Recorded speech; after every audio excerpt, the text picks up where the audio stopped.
see. Oh, I think we're live now. Let me just let me just check on this and see if it's happening. Can you guys double check for me? I think we are live. Okay, we're live. We're live. Hey, okay, we're live. Yeah, we're live. So I'm just gonna so I'm just gonna wait for everybody to kind of tune in so that let me just quickly tweet this so that people can see. But hello everyone, welcome. If you are here already, welcome to Two Guys Ago on a podcast. Still the best name in the world. To and the T. Damn it! I still haven't transitioned from the old name, but yeah. Oh yeah, I think if you didn't show that, we wouldn't. Well, we were still gone by that and be hit with a copyright strike soon. But yeah, it was two guy. It's now Two Guys Ago and the tea, and that's all we do. We spill the tea on controversial topics. So let me just introduce the guests that I have on the show, plus the return of my co-host. Damn it! I was about to call you Gavin. Given. I was about to call you Gavin. Has anybody seen Gavin? That's for all the Red Dead Redemption 2 fans in there. I'm so sorry, but yeah, Given is back. Last week he no, sorry, not last week. Last month he had a work injury that kept him on the sidelines, and we missed him. Compensated. Because, So I filed for compensation. You need to get that bag, boy. You need to get that bag. But he's back now, and we did miss you. I'm not gonna lie. I would have loved to hear your views on the entire trans debate, because that was the show and August legacy. So we may have to do a part 2 or an addendum to that. But There's always more to talk about with that subject. Like, yeah. that's the whole reason I'm eating soup right now, is because I spend too much time on Twitter debating trans topics. So I see you. I mean, pardon me. the thing is, you're not the points that you're debating are not even in bad faith. If I'm being honest with you, you are actually just. I'm not arguing bad faith. No, of course not. How dare you? That's basically the point, because you're just providing a lot of context that I think a lot of people don't actually realize exists. And did you guys see the Jubilee video? No. What Jubilee video? And the trans had a discussion, a middle ground discussion. No, I haven't seen that. Which one is it? No, I've seen it in my recommendations, but I haven't actually seen it yet. Oh, it's excellent. It's so good. Definitely do recommend watching that. To hear from people obviously in the space, discuss it on both ends, I'm guessing. It's very interesting. I'll look into it. No, but I actually got recognized by a pretty well-known Dutch politician today. Like, I was debating this random transphobe, and all of a sudden I got a message from like a very famous Dutch politician on the left, on the party that I used to vote for many years, and she just said, "My compliments for your patience and your clear explanation. I hope it helps." And I'm like, nice. I got recognized. Ladybug Gem is here. I just want. I think she's the mod for today. I think, Oh, we have a mod. Yeah. Ooh, sparkly. But to be okay, so now she was she couldn't do the previous show, but yeah, she's here today. So but anyway, what was I saying? Hello, Ladybug. Hello. Next guest. No? Thank you for being here. Sorry, we are joined today by Jenny. Why don't you tell us about yourself? Because I'm so sorry. I didn't even do my job in properly introducing you. Tell us about yourself. It's all right. I am Jenny. I live in England. And I was asked to be on here as a sort of representative, I suppose, for the slightly larger side of the community, which I'm quite happy to be. Yeah, I work in local government. I'm not very exciting. I'm studying archaeology as well, which is Very exciting. but very exciting, but not relevant at all to the podcast. But it's still very fun. No, but it did help you meet Haley Atwell, so that's... It did help me meet Haley Atwell, so there we go. And I've got ADHD. Study archaeology, folks. Study archaeology, and you get to meet all the nerd crushes you could desire. Yeah, I've got ADHD as well, so apologies if I end up going off on a tangent at any point. Yeah, now there's two of us. Now there's two of us. We're squared. My apologies. So, are you like an activist, or like how much do you know about this whole body positivity thing that's going on? I'm aware of the various movements and things. I know that there are people who are very for it, and I know that there are people who are very against it. Yeah. In terms of having larger people on covers of magazines, for example, because of what the image that they're portraying and some of the language around that as well. I wouldn't say necessarily I am a particular activist. Okay. I've got my own views on various things like that, and I'm going to preface before I say anything else on this show that everything that I say is my views. I don't necessarily represent the entire community because everyone's going to have different views on things. So absolutely everything I say is my view, probably not the one that everyone's going to have. But I'm very aware of the issues out there for people who are, in my position or, bigger, because there are bigger people out there. And yeah, just have some idea of the struggles, because I've faced quite a few of them myself and continue to face and will continue to face until whenever. So yeah, aware of the issues. Not a massive activist myself, but I've got my own reasons for not doing that. Nah, you're fine. That's I wanted to ask in regards to the entire body fluidity thing. Before I ask that question, I wanna say, if you want to use the chat box, I will be looking into a chat box and putting it onto the screen. So do make your comments so that when it's time to react to the chat and have your comments heard on the show, and us react to them,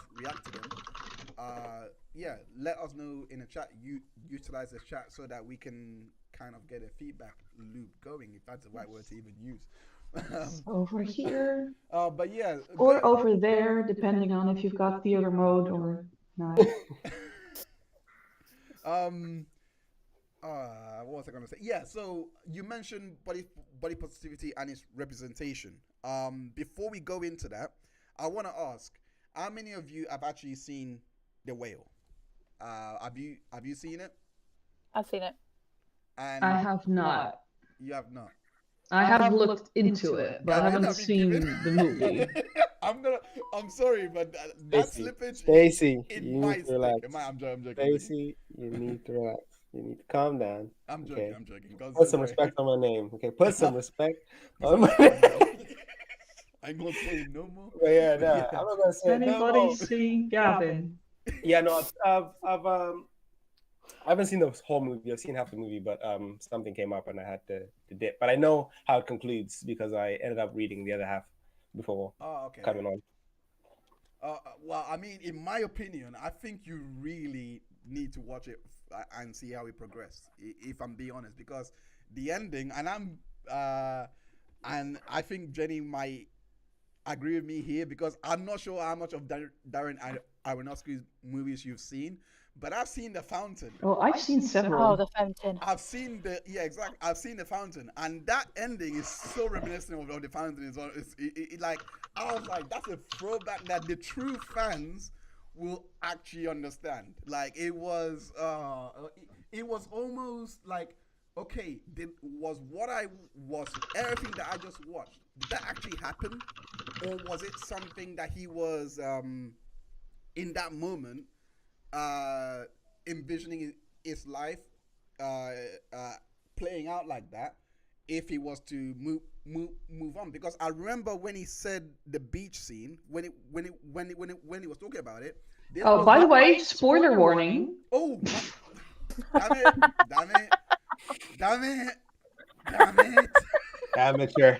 Also, content warning for fat phobia. Okay, related issues. Let's just put so many trigger warnings here, spoiler warnings, every warning that there is in the book. You've been warned. Yes, all these boxes here, they're all trigger warnings. All of them are trigger. Yeah, you've been warned. So basically,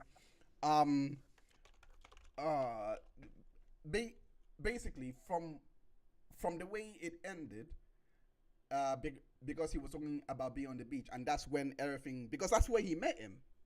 You understand? That's where he met his partner. Do you think that was basically a preview to say, if I did this, my life could end going this way, Jenny?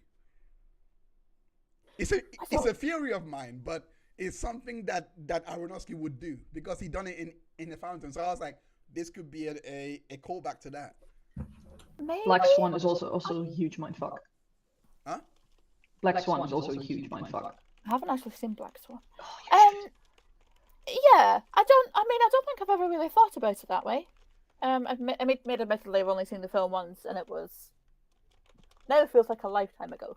But yeah, it could be. I think I always just sort of saw it as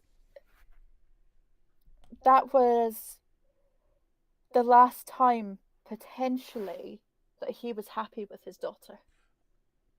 And that was the thing that was the last thing he wanted to remember. That's how I sort of took it. Now you're throwing something else in here because I also remember the last time he tried to get up, he completely flatlined, you know. So that could throw the theory of maybe he died. You did at that die. moment. He did die. He died. He died. He did it. No, he did it. See, this is classic Aronofsky because end of the day, you kind of sympathize with the character because that's literally his dream. But I was like, because the way this links back to the Fountain was, did the again, I know a spoiler for the Fountain. If you haven't seen it, it's 2006. So come on, like you must have seen it. Come on, what are you doing? I mean, I haven't seen it either, but what are you doing with your life? But the way that movie was allegorized, his wife died because they couldn't get the cure, and he finally had a release.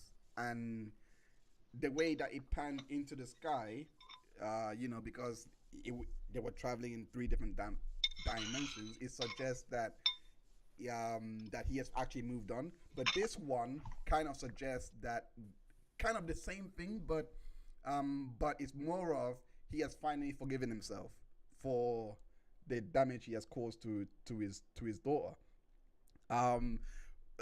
So with after watching this movie, I actually do not understand why there was so much controversy around it. Like I think that overshadowed a lot of the good things that actually happened in the movie, because I don't think it was. Ladybug said The Fountain was one of her favorite movies. You've seen her? I'm sorry if I'm assuming your gender, by the way. Pardon me. She's a girl. She's a girl. But yeah. But ladybugs could also be male, so I'm just. Oh my god. Oh my gosh. Can we Anyway.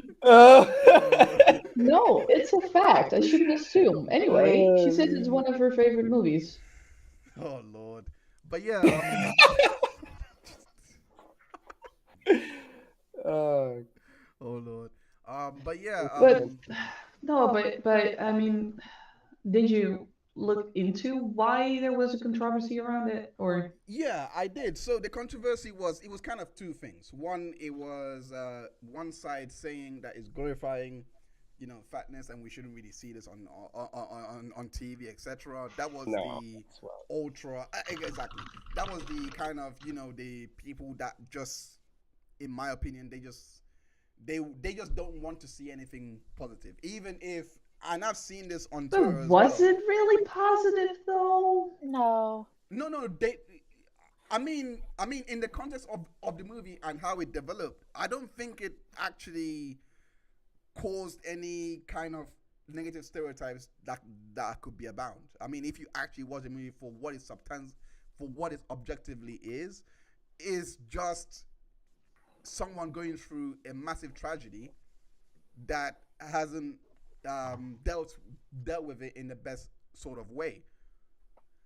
When I use that, when I say this, my opinion and why it's not negative in any way and why people shouldn't infer anything more than just that is because when you look at other people and the way that they have rationalized their weight gain, etc., it's if that was not relatable, I don't know what else could be. Let me just say something up front. It is not up to you to tell people whom this affects personally to say they shouldn't see something in it. I don't think that's what I was doing. Nah, I wasn't doing that. All right, I thought I caught that phrasing. I might have missed it. That's fine. No, what I was saying was the director and the writers made a very relatable storyline to what is a lot of the issues why someone might end up in that size. I actually thought but how many voices of overweight people did you listen to in regards to this? Wait, what do you mean? So basically, I mean, Darren Aronofsky is not overweight, right? No, he's a skinny guy. The guy who wrote the play is not overweight. Of course.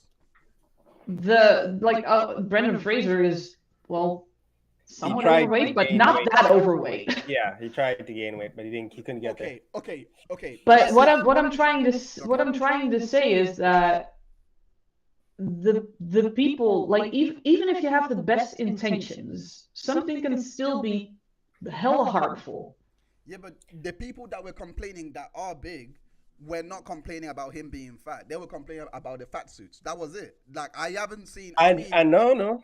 And there's also I've also heard controversy in the fact that the way they depicted people who are that weight as being unhappy and depressed and exactly that was what I was getting for. That portrayal of them being that representative of the entire population. So to take the narrative and push the fact that people who are this weight feel this way and are like this would then lead to people in society probably being more like, you need to lose weight, you need to lose weight, you need to lose weight, you need to lose weight when they see the movie, because that's exactly what they done in the movie. That's actually exactly. I mean, that's I know what happened that's exactly what happened in the movie, because exactly. But then it will perpetuate people telling other people to lose weight in real life. That's where the issue. Yeah, it does perpetuate the stereotypes that all fat people are just miserable and depressed, and that being fat is always defined through suffering, rather than you can also be happy and also have helping people. Wait. There are too few stories told about overweight people that don't center on how miserable it is to be fat. Shallow Hal. That only. What? That is the most. No, Shallow Hal should be put in the bin and forgotten about. Wait, whoa! I need you to explain this to me. That movie actually made me very sympathetic for the guy. I need you to actually explain this to me, like why it should be. Let me read you a sentence here. From Katie Couric, I don't know what her name is, but anyway, she wrote a few sentences about it that I think do make sense. Well, she said, where is it? It's not hard to think of other TV shows and movies that make a mockery of fatness. French fans remember Fat Monica. Well, we mentioned that earlier.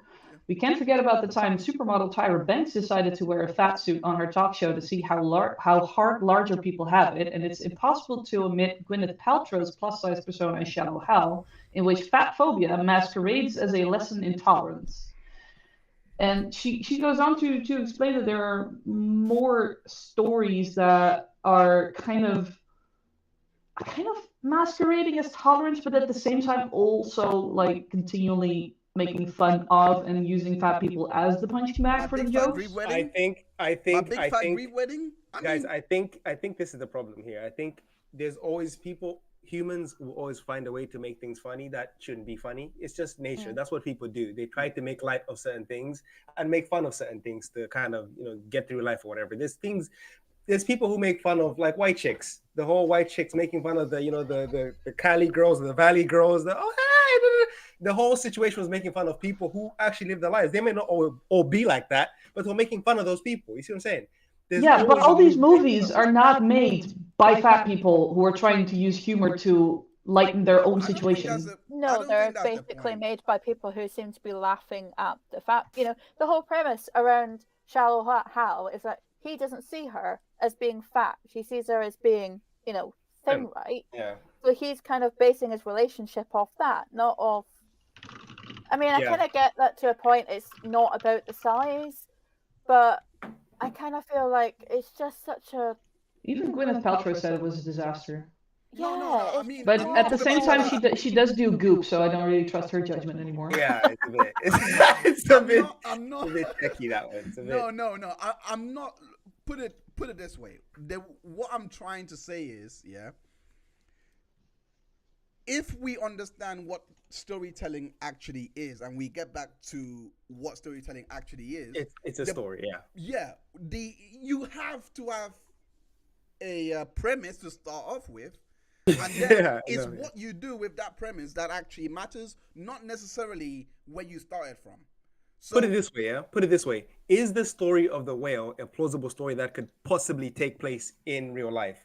Could a person lose a lover or a partner and spiral into depression that could lead to them gaining weight and then suffering in the end? Yes. Well, yeah, of course it can. But have you ever heard of the term misery porn?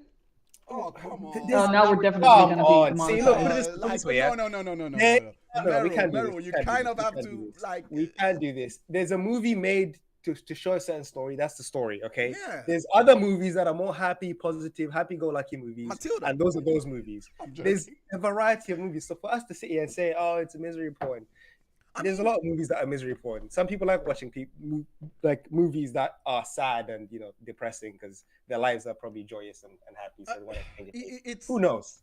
But these things happen. We have to accept that the story is a story. The story was respectful. The story wasn't really like trying to make him a bad person or make his decisions bad. The story was just showing a person going through something hard and a hard circumstance and how they tried to cope with it the best they could. And that's it. I appreciate the story. I understand that it could be. I understand that view of it, but we have to also put it in a cultural context that these movies are still overwhelmingly being made by people who are not in this community at all. Are also casting people who are not in this community at all. Can I make a quick statement? So let's say if Darren was maybe 100 pounds overweight and he made this movie, then it's fine for him to make a movie.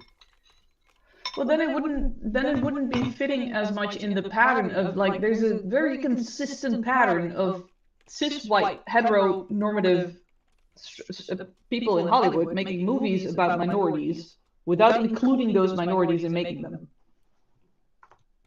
And if it happens once, that's not a big deal, but it's a larger pattern which you can say by now we have to see the practicality.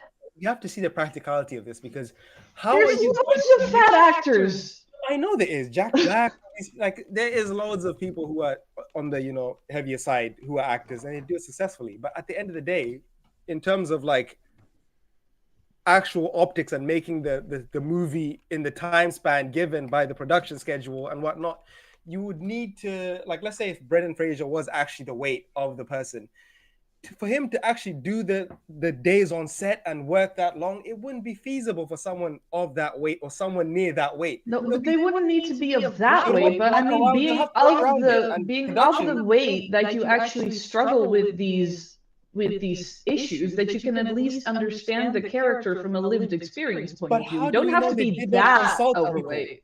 How do we know they did not consult people who have lived these experiences? They did.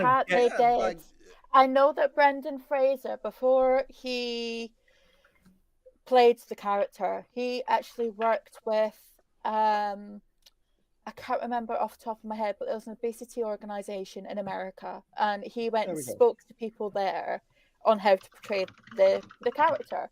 And I did see a couple of articles of people who were maybe not quite as big as that character, but not that far off, who were saying, you know, this does depict my daily life. This depicts the struggles that I have on a daily life, whether it's the showering, the getting up, the mobility, and it's actually shining a light on their lives in that capacity, because otherwise people don't see it unless you're looking at things like my, you know, £600 life on a reality channel or something like that, which that is misery porn.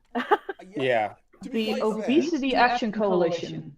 That's it. Thank you. To be quite fair, I will. What you just said, I understand where Merel is coming from in terms of the influences that's being played. I understand. However, I don't think it's a movie that you would watch and then you're like, I need to go to a gym right now. No, I don't think that.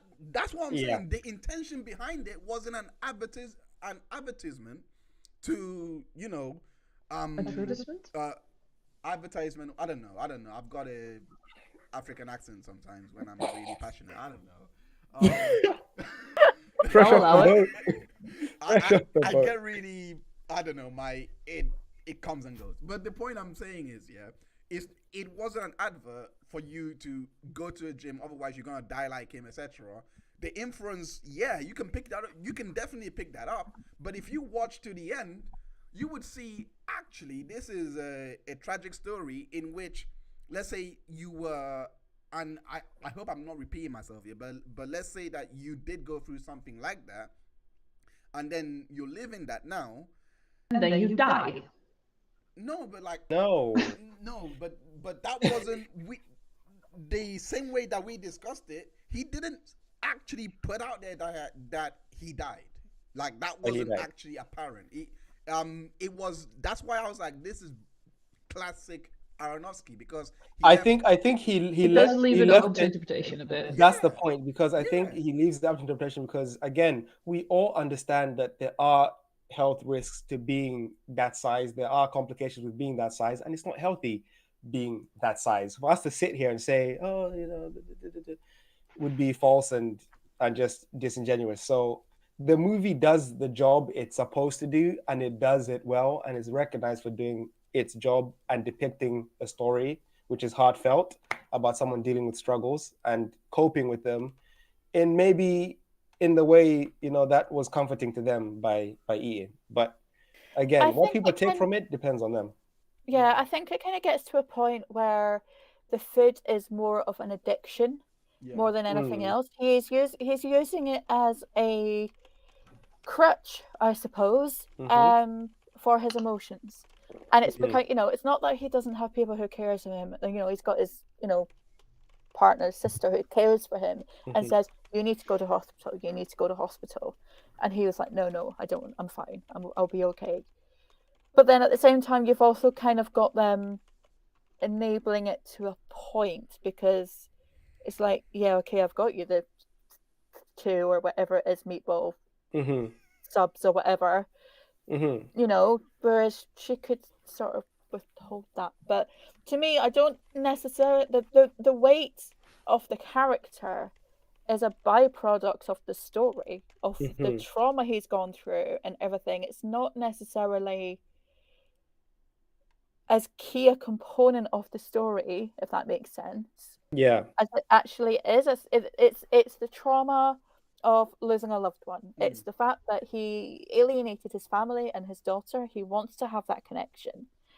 Clearly, he wants to have that connection. And because he is hiding himself from the world, obviously he's not seeing, like, the pizza delivery guy face to face. He doesn't necessarily want to. The only reason that he lets the Mormon in, or whoever it is, into his house is, you know, to help him because he's having those chest pains. And, you know, the reading of the essay is the one thing that gets him to stop having those chest pains. But that's more of an anxiety point of view, and a mental health struggle point of view. than it is about the weight, in my opinion. Yeah, he's having the heart problems because of the weight, but the anxiety is what sets that all off. It's not the weight in the first instance. The weight, as I said, it's the byproduct of everything that he's gone through over the last few years, whether it's the loss, the abandonment, and etc. And people who are of a large size, and I include myself in that, food is an emotional crutch. I am an emotional eater. I will eat whatever. As Merel says, they're eating her soup. At least it's healthy, not what I eat. If we feel bad, I'll go and eat chocolate because that's what makes me feel good. It's a dopamine thing. Whereas if the eating of the pizza is the thing that gets him through and it's what makes him happy, then that's him self-medicating, and then it's turned into an addiction, which is then turned into the weight. And at one point he clearly wants to stop it, but he can't, and I think it's carrying on that. See, I think it's actually very interesting, this point about him self-medicating with the food and getting to that point. I don't know, like, this obviously movie could have gone a couple of different ways with him, maybe being like addicted to drugs and using drugs as a crutch, as a different avenue. But I wonder, like, how would like, it's weird because it's one of those things, like, imagine if this movie was depicting someone who used drugs and abused drugs and got to that point. Would people be coming out saying, "Oh, you're making drugs look bad"? Yeah, like I think that a very important part is that with drug addicts, the opinions are far more. You're fully on the horse because Darren Aronofsky actually did make a movie like this back in 2001. Was it Darren Aronofsky? I think it was. Requiem for a Dream. Huh? Yeah. Requiem for a Dream. Requiem. Yeah, he made this. With Jared Leto. Leto? Jared Leto. Leto. That was I think it was lambasted at the time, actually.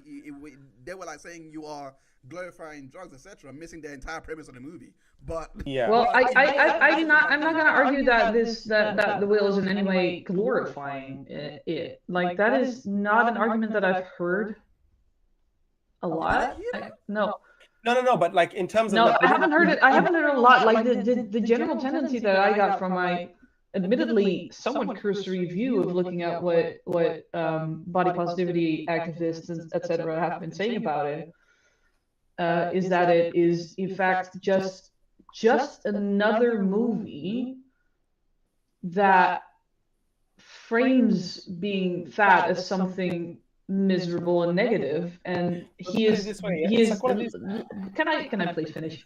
Go for it. For at least a couple of times, like, he's called disgusting and stuff, and like it's very much not viewed very positively by the people around him either, nor by himself. So for people who are obese, not necessarily obese as that, they don't want to hear like another movie with just more of the same fat phobic stuff they already get thrown at their head in daily life. Like, of course we do need representation of those stories, but we've had a lot of those already. Do we really need more? It does tend to become a little bit voyeuristic at a moment, where it's just like, oh, look, there's another fat person we can gawk at for being a spectacle, which is overstating it, but it eventually does kind of get it kind of leaves a bad taste in my mouth. What are the benefits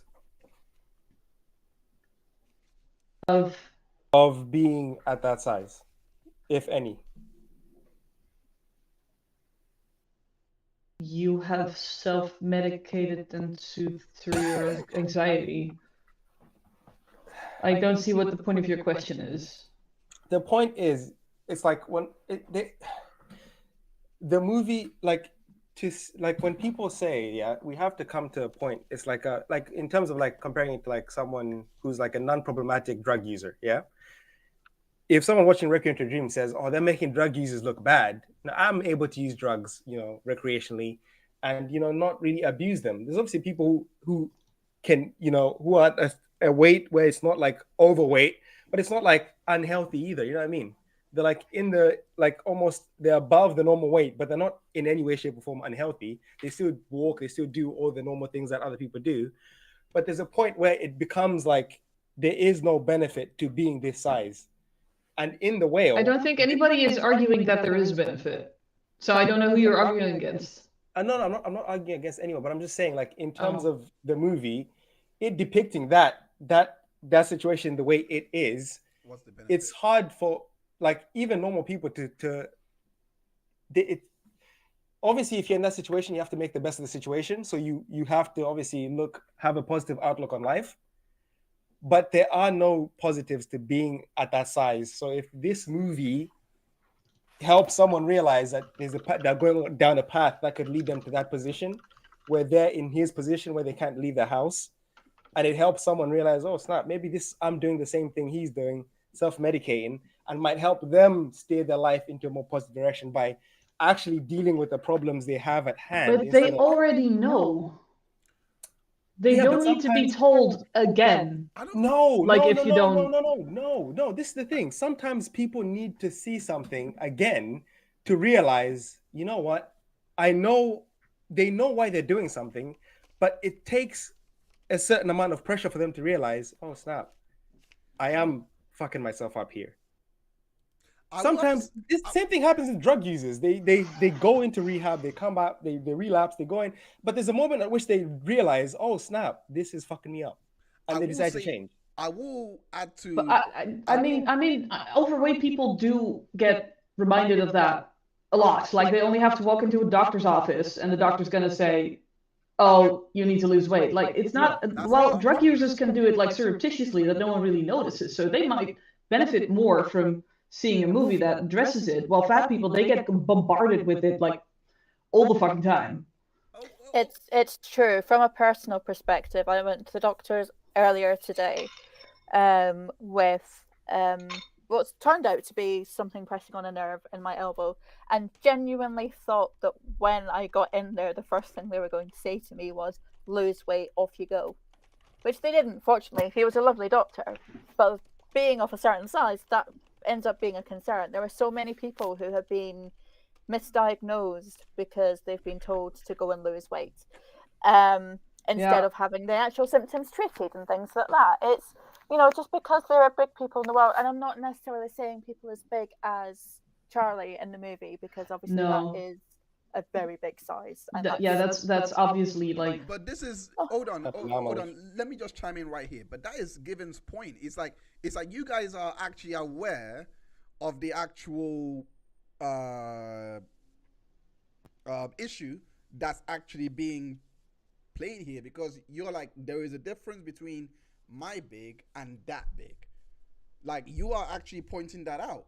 All Given is saying is someone who may be that big and relates to the movie may actually take action, or they may not. And this is what I was trying to say, that he communicated brilliantly, because he used, I love this actually, I'm not sure how many people notice this in a movie. He used 3 women in his life to communicate this message that, bro, you need to, like, I know he died, I know you love her, but you need to snap out of it. Like, the daughter tried to get him to walk, like do all those things. He was choking on his food, to his friend who was taking care of him. There were so many signals, but the one thing that was apparent was that the way he was written was, he didn't make excuses, and he didn't like say, oh, I will do this. And there was no rationalization for his weight, for the way he's living, etc. He was just in that moment that every time he's reminded, he goes back to losing his family, and he talks about that every single time. So it sends you the idea that, in my opinion anyway, because this is what I picked up, it sends you the idea that he is aware of the road he's heading down, but at the same time he's just trying to come to terms with it, so that he can maybe make it decide what he wants to do. What I'm trying to say is like, it's like he's stuck in a temporary psychosis sort of thing, like in a not a psychosis where you're hallucinating things, etc., but just trying to grapple reality is what I'm trying to say. So like I don't think I'm using the word psychosis properly, but he's basically stuck in the past and he's not realizing or seeing the path he is heading down. And I just feel like the director actually done a good job in like trying to balance that so that he's not sending a message of you have to do something, but the characters around him see the reality of his actions. What do you think about that take? See, I think that he was aware of exactly where he was going for the duration, for those days, the duration of the film. I think he knew that eventually this was going to kill him. I don't think he cared enough. Oftentimes I read the synopsis and it says like that he's deliberately eating himself to death. Yeah, which is totally what I would get. Self-punishment. Yeah. I don't know. I didn't see it as that. I literally saw someone that was literally just struggling to come to terms with everything, with every mistake he's made, because he's made loads. Well, that is part of it. It's just not the healthy way to deal with it, but it is a way to deal with it. No. What I'm saying is, it's not. I'm not talking. They didn't push them. What I'm trying to say is that they didn't push the message that the way he's dealing with it is unhealthy. They didn't actually push that message. They were just pushing the message of this guy is going through something, and the more you watch, the more you understand his plight, because they didn't actually say or they didn't communicate in the movie. They may have said that in the synopsis, but they didn't communicate this in the movie that he's doing this deliberately. There was even a scene where he's accidentally choking, like he just wouldn't chew his food.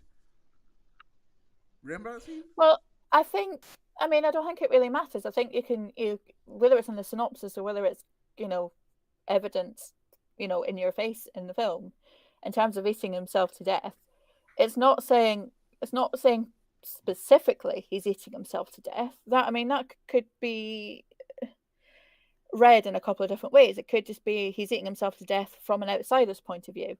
It could be he's literally eating himself to death because that's his aim. Which is what I fully believe is what was going on. I think he was self-medicating with the food, but self-medicating doesn't mean that it's necessarily getting over the emotions. Self-medicating could be medicating yourself till you die. Yeah, alcoholism isn't that much different in that regard. Yeah, exactly. I just want to say the reason why I made that separation was because I kind of had a biased view of why they write synopsis and this and that is purely for marketing and trying to get people to watch the movies. Like quite often when you do watch the movie, it tends to be a bit different from what you have been used to be hooked in. I think they put that out there, in my opinion, to like try and draw people in to engage in torture porn, as you put out. I didn't say torture porn. Okay, I don't know. I don't know. I don't know. What did you what did you misery say? Porn. Misery porn. Huh? Misery porn. I think that's it. What? Misery porn. Misery porn. That's it. I my bad. We are Misery, so not getting torture, monetized. Semantics, It's I tough, don't know. man. The movie is tough, and it's such a wild movie because, like, I've seen every time, like it depends. Again, there's obviously cultural differences because where I come from in Zambia in Africa, where we live, there's not such an education in terms of like healthiness and people being healthy. So when I was a child, what was communicated to me is being big is healthy because it means you have abundance of food and you can eat. That is healthy. So they told us, obviously without lack of knowledge, we're healthy if we get bigger. Yeah. But it used to be like that in Europe as well, but centuries ago. But whenever we came here and we realized, oh shit, like, oh no, it's not good. It's not good. And the diet we had, thinking we were poor, eating, naturally raised animals or whatever, like farmed on our farm, grow our own vegetables, like no GM, nothing. Like we used to think, oh, this is struggling. We're not eating the pizzas, the McDonald's. Like that's the good stuff. That's the healthy stuff. That's what we used to think. But instead, we were living the perfect life. And in Africa, it's the inverse, where the McDonald's and all these kind of things, those things are more expensive than the homegrown stuff. It's like it's backwards. Oh my days. It's so backwards. Everything Given said is the absolute fact, because like it's actually glorified. Like, I'm not gonna say fatness is glorified, but it's when you have a bit of meat on you, you're like, perfect. You're living life. When you're good. When you are like very skinny, etc., they actually think you're dying. And you could be like, this is not anorexia, by the way. This is not, and we won't talk about the other side of it. It's just the perceptions in different cultures is very interesting, because I think I forgot. I remember watching a Nollywood movie where, oh damn, I can't. No, was even no. It's not. No, it's not. Let me not use that example. My uncle, when I was actually big, because I'm going to a gym now regularly to like try and lose weight. But when I think last time I saw him was back in October, right? I think it was like, and I was really, really, really big, and well, relative to me. But he basically said, "Oh, you're, I can see you're eating good, like this and that." Like, I'm like, you're living your best life. I'm like, like, I wasn't happy about that. But his perspective is like, he's always seen me as this. Like, he doesn't see me much. So last time he saw me, I was weighing like 88 kg. So I was like right bang like skinny, like, you know, and he's like, "Oh, you finally put on something." So what Kevin said is like, the way we view it's not body positivity. It's just, well, kind of is in a way. Well, no, it's not body positivity, because at the end of the day, we look at people who are slimmer as, look, you're dying here. You need to do something about that, because you can't be representing us as a family looking like we're not feeding you. You know what I mean? Like, you need to put on a bit of weight. So we look like we're actually giving you something. You know what I mean? We can't be out here looking like skin and bones. Like, that doesn't look well on the family. It's like, bro, how come everyone else is looking, you know, kind of hefty, and then you're over here looking like you don't eat? Like, what's happening? Like, are they eating it? Like, come on. It's very interesting. But I think whenever you come here, you then understand, like, really it just depends on where you're from and what they view as the optimal body in that culture, and what they push as, this is what we expect our society or our you know, people to be like, and this is where we like our people. And I think people obviously have to make a choice about where they want to and where they feel the most optimal. And that's all you have to, that's all I have to say to that. Like, people should make a choice on where they should be. We shouldn't really judge what people do, but I think inherently people know deep down inside whether they're happy or not about where they're at. And they know when they look in the mirror, they're like, okay, I prefer myself at this size. I prefer myself at this size. I know I'm a bit too big. I know I'm a bit too skinny. People understand where they are most optimal. Some people may not, but you have to kind of figure it out for yourself and figure out where you are happiest. And then whatever people say at that point doesn't really matter. But when things start affecting you, you then realize if things are really affecting you on like a deep level, you're not happy where you are. And you understand that. Yeah. Like, for example, me, I'm going to the gym because I want to, you know, tone up, you know, get my muscle up. And I know when I get to a certain position, a certain weight of, let's say, 85 kg lean muscle, I'm happy. I know, okay, that's where I want to be, and that's where I want to maintain it. That's where I'm most optimal. That's where I can do the most things, have the most energy, you know, feel good. Because there's a point where I myself gained weight, and I realized my knees was hurting. I just felt fatigued. Like, doing things I would normally do was like a bit of a struggle. I was like, bro, I can't do this. Because if I go down this road... May I ask what weight you were up to then, or you don't have to share? I was up to 92 kg. Oh. I was up to 92 kg, and I was like, no way, this is not me. I'm not optimal at this weight, because I know the things I could do before I can't do anymore. Yeah, and I know, okay, I shouldn't be. I shouldn't be here. Difference. I think that really makes a huge difference, because you see, like, I should be able to do things that I was able to do before, and when you start losing that, you kind of feel like, okay, no, I know where I need to be at, because you know where you are at when you are the most optimal as an individual. Yeah, and to even add to that, because this is where I kind of. I mean, I understand why body positivity exists and why the movement needs to exist in the sense. So why do you think that it does? Well, in the American context, it's more of in regards to healthcare discrimination. So and insurance. So their one is a bit more complex. Whereas, because what is it? They can't. I think they can't get affordable healthcare, for example, because they are more at risk of having diseases and all of those things. So what does that have to do with body positivity? I'm saying why is here like that? That's what they're arguing, saying that we should be more body positive. But that's the actual groundwork activism where they're trying to like get legislation passed so that it doesn't discriminate them like that, so that they can that's afford... not exactly the core of body positivity, as far as I know. Go on. Wait, what? No. Elaborate. Go on. I mean, no, let me just check to be. Because for me, look, body positivity is just not. No, I am right. Okay, internet has validated me. Thank you. Okay. No, but it tends to do that. It's weird. No, but body positivity is about like not feeling terrible about the way you look. It doesn't have anything to do with healthcare or insurance or anything like that. It's just that you are fine the way you look. Yeah, it's about acceptance on size, on color, on everything. No.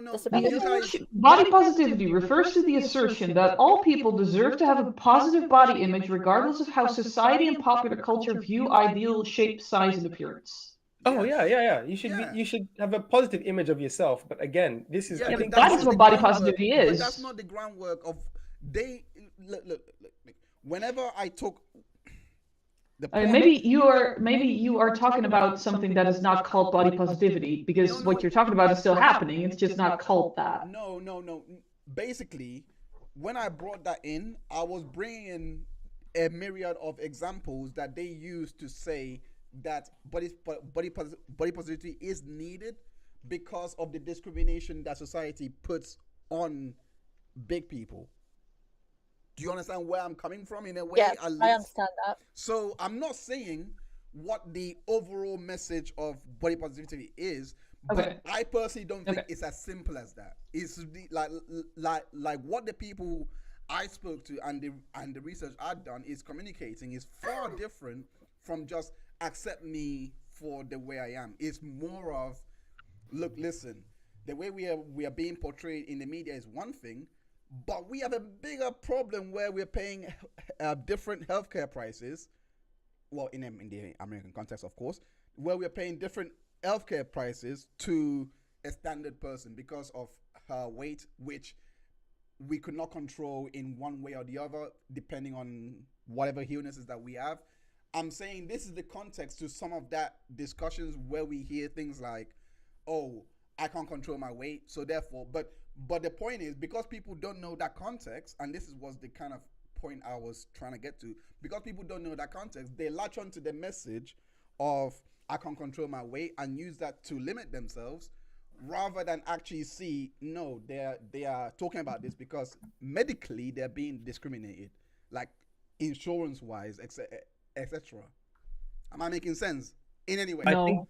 I think that might be my fault.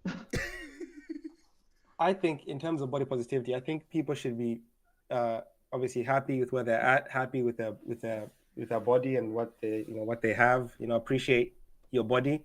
But for me, what really irks me is I feel like obviously you get. Bless you. I'm apparently allergic for body positivity. I don't know. I feel like you need to, if you appreciate your body, yeah. It depends. If you actually, you need to treat it like as in a temple. You need to make sure it's the most optimal to allow you to do the most you can with it. Yeah. Personally, that's my view. That is kind of against body positivity, though. Well, yes, but which is, I mean, you're allowed to have the opposition. No. I can still be bigger and say, look, I love myself. I know I'm big, but I still love myself. But I'm willing to do the work to ensure that I am still healthy. That's it.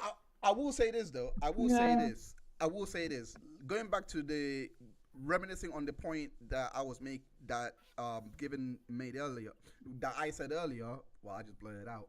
it was basically that it depends on. It really does matter when you are aware of this. It really does matter because if you had for me, I was a big child. I was actually around 10 to. I was Monica basically. Yeah, I was big, but Monica's motivations.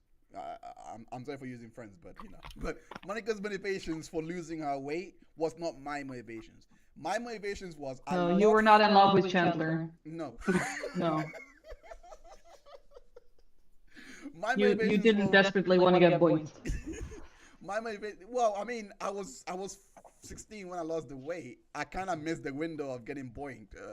If I didn't go, because when I was 14, I was still big. So it took me 2 years to lose it, to go down to a really healthy size. But the main reason why was because I actually loved football so much. I wanted to play football every lunchtime, and I wasn't picked. I just wasn't picked for so many reasons. So I was like, because you weren't optimal. Yeah, you weren't optimal. You were not optimal for success of the team. You were not optimal. That's key. No, That's key. I completely. When you're looking at things like performance, where performance is required, you were not in an optimal state where you could ensure the success of your team. And they thought, you know what? If we pick him, he's not going to help us win because by the halftime he's going to be out of breath and be in the corner, be like, bro, I can't do this anymore. Fact. But that's the thing. But that was my motivation and. The rate I was losing my weight and and the physical, at least the physical part of it, where I was actually lasting very long, in matches. I was jogging a lot, and basically when I saw. And this was kind of the part that I was like, I had no chance because there was also another fat guy. Damn it! There was also another big guy. Why is this word taboo, man? Like it's a descriptive word. I'm really trying, but why is it so taboo? I don't know. Point is. Anyway, we'll go to the comment section in a bit, but. Point is, the guy was the boss, was the coach's son, the manager, and he was big, and he was playing in every game, right? He was playing in every game, and I was basically there, not being used at all. So I was like, I looked at it because I was like, what do I have to do? But the one thing that did motivate me though is that the son did try to at least show that he's meriting of a place in a team by going jogging, etc. But then I took it to a whole nother level where I was like, look, I'm gonna outperform you in every metric anyway. So I basically just went to sprints, done I was training day and night. Like it completely took over my life. I was obsessed, and then I finally got a team got on the subs bench for the school team, and I came on for the last 20 minutes for the last game of the season. I was so happy with that. And I kept the body going. It was when I got to uni where I put on a bit of weight from 80 kg to 88 that I was like, no, I've got to maintain because because there was I looked good. I was happy. There was unhappiness that came from that because the overall message that I communicated, at least I got from the whole experience was I achieved my dream. I achieved a goal that I really wanted to achieve, which was to play for a few minutes in the school team, which was a big deal. Like the people that were playing for the school went off to play for teams like MK Dons, for example. Yeah. So I was like, for me to even be there, I was like, raw. But they were laughing. This is the dark side of that story, though. The coach and everyone else, because I still had a bit of the residue. I'm not gonna call it residue. The residue. I'm sorry. I'm so sorry. But I still had a bit of the weight on me. And every time I was running, they brought me on. This is where I thought, they actually got me onto a team to laugh at me. you know. But I didn't focus on that because end of the day, when I got the ball, like I was actually performing. Like it wasn't like I was playing DM and I was actually making the passes. I was actually tackling well. You were active. You know what I mean? Like it wasn't as if I was there falling over and not being able to actually have a first touch or anything like that. I actually showed up. I actually played. So they were laughing when I was running because I still. I think it's interesting because obviously nowadays, back in the day, obviously you had more people who were fit because there was more tendencies that there would be more, you know, wars or altercations between nations, and people needed to be optimal. So they ensured that, you know, people needed to be their best selves. But I think nowadays, because obviously the world has become more stable, so there's really no need for people to be out there like that. So most people can relax, you know, you can chill. I don't think it's as simple as that, I'm afraid. I don't think it's as simple as that, but obviously the world is more civilized. It's I've got a couple of issues. One, women have got so many different issues when it comes to body weight, and it's not about being optimal. It's more women aren't based on their body weight is not based on their physical movement. It is based on purely on their appearance. Exactly. And how they look, whether or not they fit into this cookie cutter image of what's plastered all over the magazine. That is photoshopped to hell. And I'm not saying that men don't have this as well. I know that there is a huge push towards body positivity in men as well. But for women, you know, even if you are not my size, even if you're a size 10 in the UK or a size 12, there is still things being pushed at you. What is my size? You have too much weight. You've got too much on your hips. You've got this. Women have this bit on their bodies called. I don't know if it's actually what it's called, but everyone calls it a fupa, which is your upper pubic area. Yeah. And the amount of people who try to get the weight off that, but it's protecting your uterus. It's impossible. You know, it's part of you. It's part of every freaking woman out there. Yeah. And if you have it, like that's optimal. That's optimal. If you say optimal one more time, that is optimal though. I'm gonna fucking swim through the channel. Okay, let me go to the chat. Let me just go to the chat quickly because there are some really good chats here. There's some really good chats here. One says, I was also super overweight and my niece was screaming for help. So we got a motivation there. There was one, there's one here from Ladybug that says, I was fat shamed. She says, I gotta go, kiddos, from school. I'll catch you guys later. Oh, thank you for tuning in, by the way. I did not wish her bye. I was fat shamed, lost the weight, then was skinny shamed. As long as you feel healthy and happy, that's all that matters. I'll come back to that. One says, Heidi Stewart says, I still remember being wolf whistled. Wolf whistled by a black guy over my big butt. I feel like I'm catching strays here, because I've got a story to tell with this one actually. When I was at my fattest, it made my day and made me realize that the beauty really is in the eye of the beholder. That's actually true. I think it feeds into what we were talking about from our cultures. But I'll go back into that because there is also the other side of that, which, you know what, let me quickly react to that. There is also the other side of what Heidi just said, which was that when I, back in uni, when I did actually, you know, engage in a relationship with someone that was big, my friend was like, ew, you chase fats? And then I was like, I was basically shamed out of it. So whereas this is one side, there is also the other shaming side that goes on, in which in which I think Jenny was speaking to in terms of women having to look at a certain way, and that's being communicated to men. If you know what I'm trying to say. Yeah. I see that as a problem. Absolutely. Can we? Yeah, Jenny, you wanted to say something?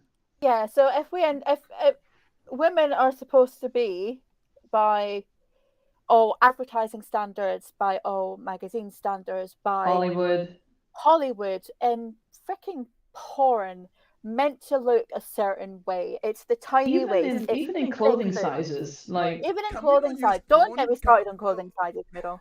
I will say this one part before going on. Can we not use porn as an example? I just want to say that because that's a very different kind of in terms of body position. No, it is. I agree, but it's still being pushed that women have to look a certain way. It is different, but it is so influential in how men. Let me fucking finish my sentence. They have their own category for crying out loud. Let me finish my sentence. And don't mansplain to me, please. But it is so influential in what men find attractive because there is such a noticeable shift with the rise in the popularity of internet porn and seeing like standards, not just in terms of weight, but in terms of how your meaty bits look, that are so obviously derived from that industry and not actually based in reality. And there is, big whoop that there's a category for us. That doesn't negate the harm that the rest of the industry is doing. It's not like you can just it's not like you can just beat a whole group of people and then have one person that you don't beat and then you're like, there, are you happy now? But it doesn't matter that we have our own. Absolutely not the point. Okay. Can I? Let me just finish because I have a story to tell about. You know how there is a lot of girl on girl prom trying to get ourselves not demonetized any further than we already are. That's probably fine by this point. I think the algorithm stops after like an hour. Nah, you're cool. Continue. But you know how there's like that's like a really popular category. And I have noticed on so many occasions, even one time viscerally real, that men feel entitled to our attention, to our affection whenever there are two girls that are engaged with each other. I was kissing a friend of mine at a nightclub. Like kissing someone in a nightclub is not especially a big deal. This is why I said don't use that example because it's so like come on. Like this is why I said don't use that example because it No, I'm just stating that it has a very real impact on daily life. Yeah, but that's not necessarily body positivity or what they're trying to argue for. In fact, if you want to invert it using the porn example, you could literally say we are saying sexualize us because we need to be included in the sexualization of these models that you guys put up in fashion. That's why it doesn't work. The fact that fat people are not represented in porn is basically like you are not sexy. You cannot be appreciated. You cannot be found beautiful. That's the message that this is sending. If you go looking for it, if you were walking into an adult store, the vast majority of those videos on there are blonde, big boobs, tiny waists. Because they sell. But there's yes, but then what do you think they sell? And then it gives men the view that that's what women should look like. Advertising then throws it towards that view. It's the photoshopped waist. It's a feedback loop. This is why I said let's not go here because there is a business side to porn and for porn and for years. They've made things and years. It's always been Pamela Anderson. That's the icon of all of this. Like, you're not going to change that just by a movement. You're not going to change that. That will always exist. That aesthetic will always be there because it's a money maker. Yeah. That's all. That's all that is. That's why I said this is a bad example. That image is being pushed in advertising and, like Victoria's Secret models, tiny. If things like that are not being diverse in terms of body size or even things like disability, colour, those things are not portrayed enough out there. Yeah. And women are the ones Let her that bear the finish. front on that. And I don't think that actually either of you can comment on that because you never experienced that. You don't experience the Let her girls finish. in high school who have to starve themselves because they're not fitting in with the images that they see in the magazines that are being pushed for the male gaze, not the women gaze. So I don't think, unfortunately, that either of you can realistically comment on that because everything is being pushed for your views, not for the women. They're not being pushed there for our benefit. If I saw somebody in high school in a magazine who was a bit bigger, I wouldn't have felt. I mean, I wasn't big in high school. I was a UK size 10, which is not big. Yeah. But I still have the impression, because I had that little bit of squishiness, that I was fat and I had to do something about that. And I starved myself. Okay. And this is what ends up pushing women and young girls into eating disorders. Okay. I will address everything Odon given. I got to really say this. The reason why I said don't use the porn example is because of the examples you brought. I was going to bring this in because okay, but ignore the porn side. Everything is still created for the male gaze, not the women's gaze. Okay. Now, do you know? Let me put it this way. Yeah, facts. I think this is the problem. Yeah, because advertisers know women are the majority consumer base.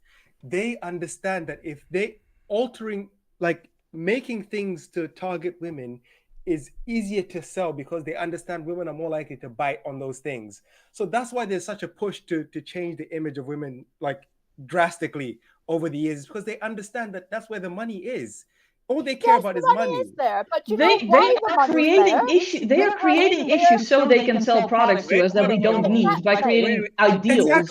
Exactly. Like the waist trainers, whatever. Companies are owned by men. Everything in women's fashion, up until relatively recently, has been pushed by men so that their shape, that everything is how a male wants to look at them. And you can rub your face all you like. That is the truth. I'm not denying that. I'm with you. I mean, I am a woman.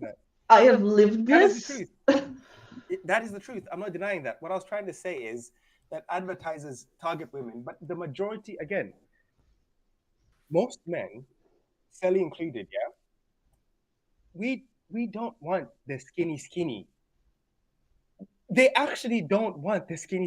This is what I'm saying. It's a psyop to target women to do things that that men really don't care that much about.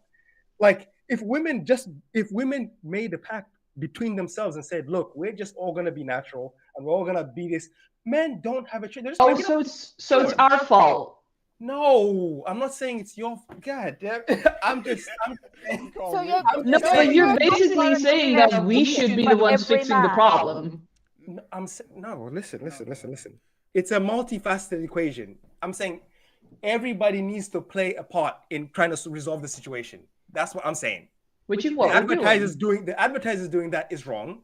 Yeah, but again, people need to realize that what the advertisers are doing is not representative of what the majority of actual people really actually want. But they still push it because they're the corporations and they're the ones making the money. Exactly. Until they stop, this isn't going to change. But how do they stop if they keep doing it? This is kind of a what is it called? A circular argument, because the point isn't that they should stop. The point isn't that simple. Is what I'm trying to say. They are trying, at least the culture. Well, from what I've noticed, a change. They have always been trying to sell their products, lingerie, all of those things. They have always been trying to do that, and they have always idealized and let people set goals, to fit into these products because of how they are designed. The point I'm trying to make is, in a world that has runways, that has sports stars literally flaunting themselves, and that has always been I can't say this word, but always been aesthetically driven, is not as simple as let's just put this alternative here, and that's gonna fix everything.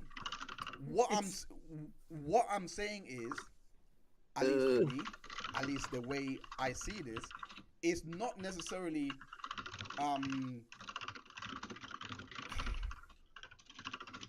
to go off what Given was saying in terms of how this is being communicated. They are seeing that there is a change in how the change has to happen with the consumers. The change has to happen with the so consumers. it is our fault. No. Yeah, Men too consuming this. This I'm saying it, because men are the ones consuming the OnlyFans and all these things. Okay, they have to stop doing that too. It's a Okay, because if men stop consuming the OnlyFans, women will stop feeling like they have to reach these unachievable standards to be on OnlyFans so they can get money and do all these things. You see what I'm saying? Okay. No, but these unreasonable standards do not exist.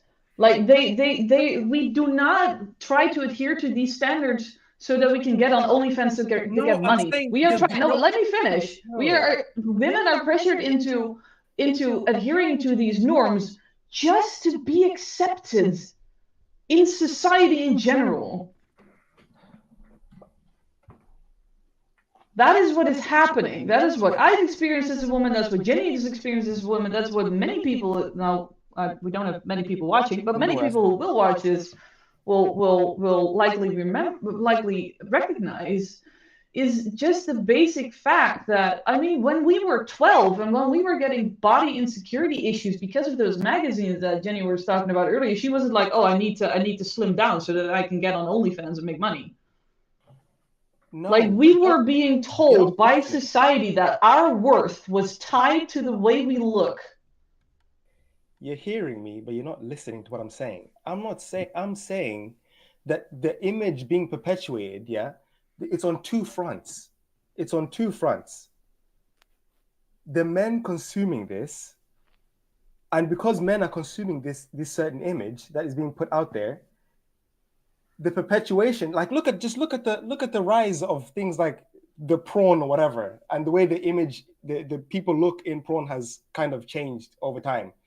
Like BBW, people doing BBLs, people doing all these different things. Like, it's becoming like a, no, I'm just saying, like, it's becoming like a, I don't know, it's like a weird thing where it's like the world kind of moves in trends, and like it depends where you're at. Because in the West, they try to move you to slim, to be more slim. In the East and Africa side, they try to move you to being more slightly bigger.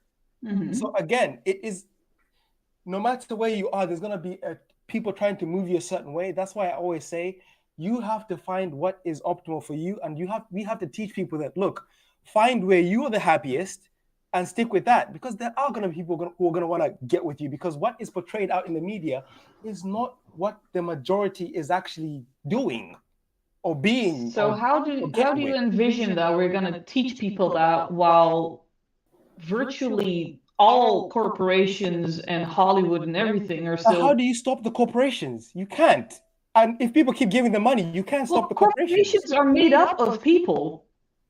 The people who get into these corporations. But how do those people get to those positions? Because they have a drive to make more money. That's why they get to those positions, those heights, because they want to make more money. The people who make it to the top are people who are driven to succeed and make more. Those are people who want to keep doing things to become bigger and bigger and bigger. Those people don't have the ethic to think, maybe this is bad, let's stop and let's chill, let's give people a break because I have all the money I need. They're not thinking like that. They're just thinking, how far can I go? So you can't stop these people.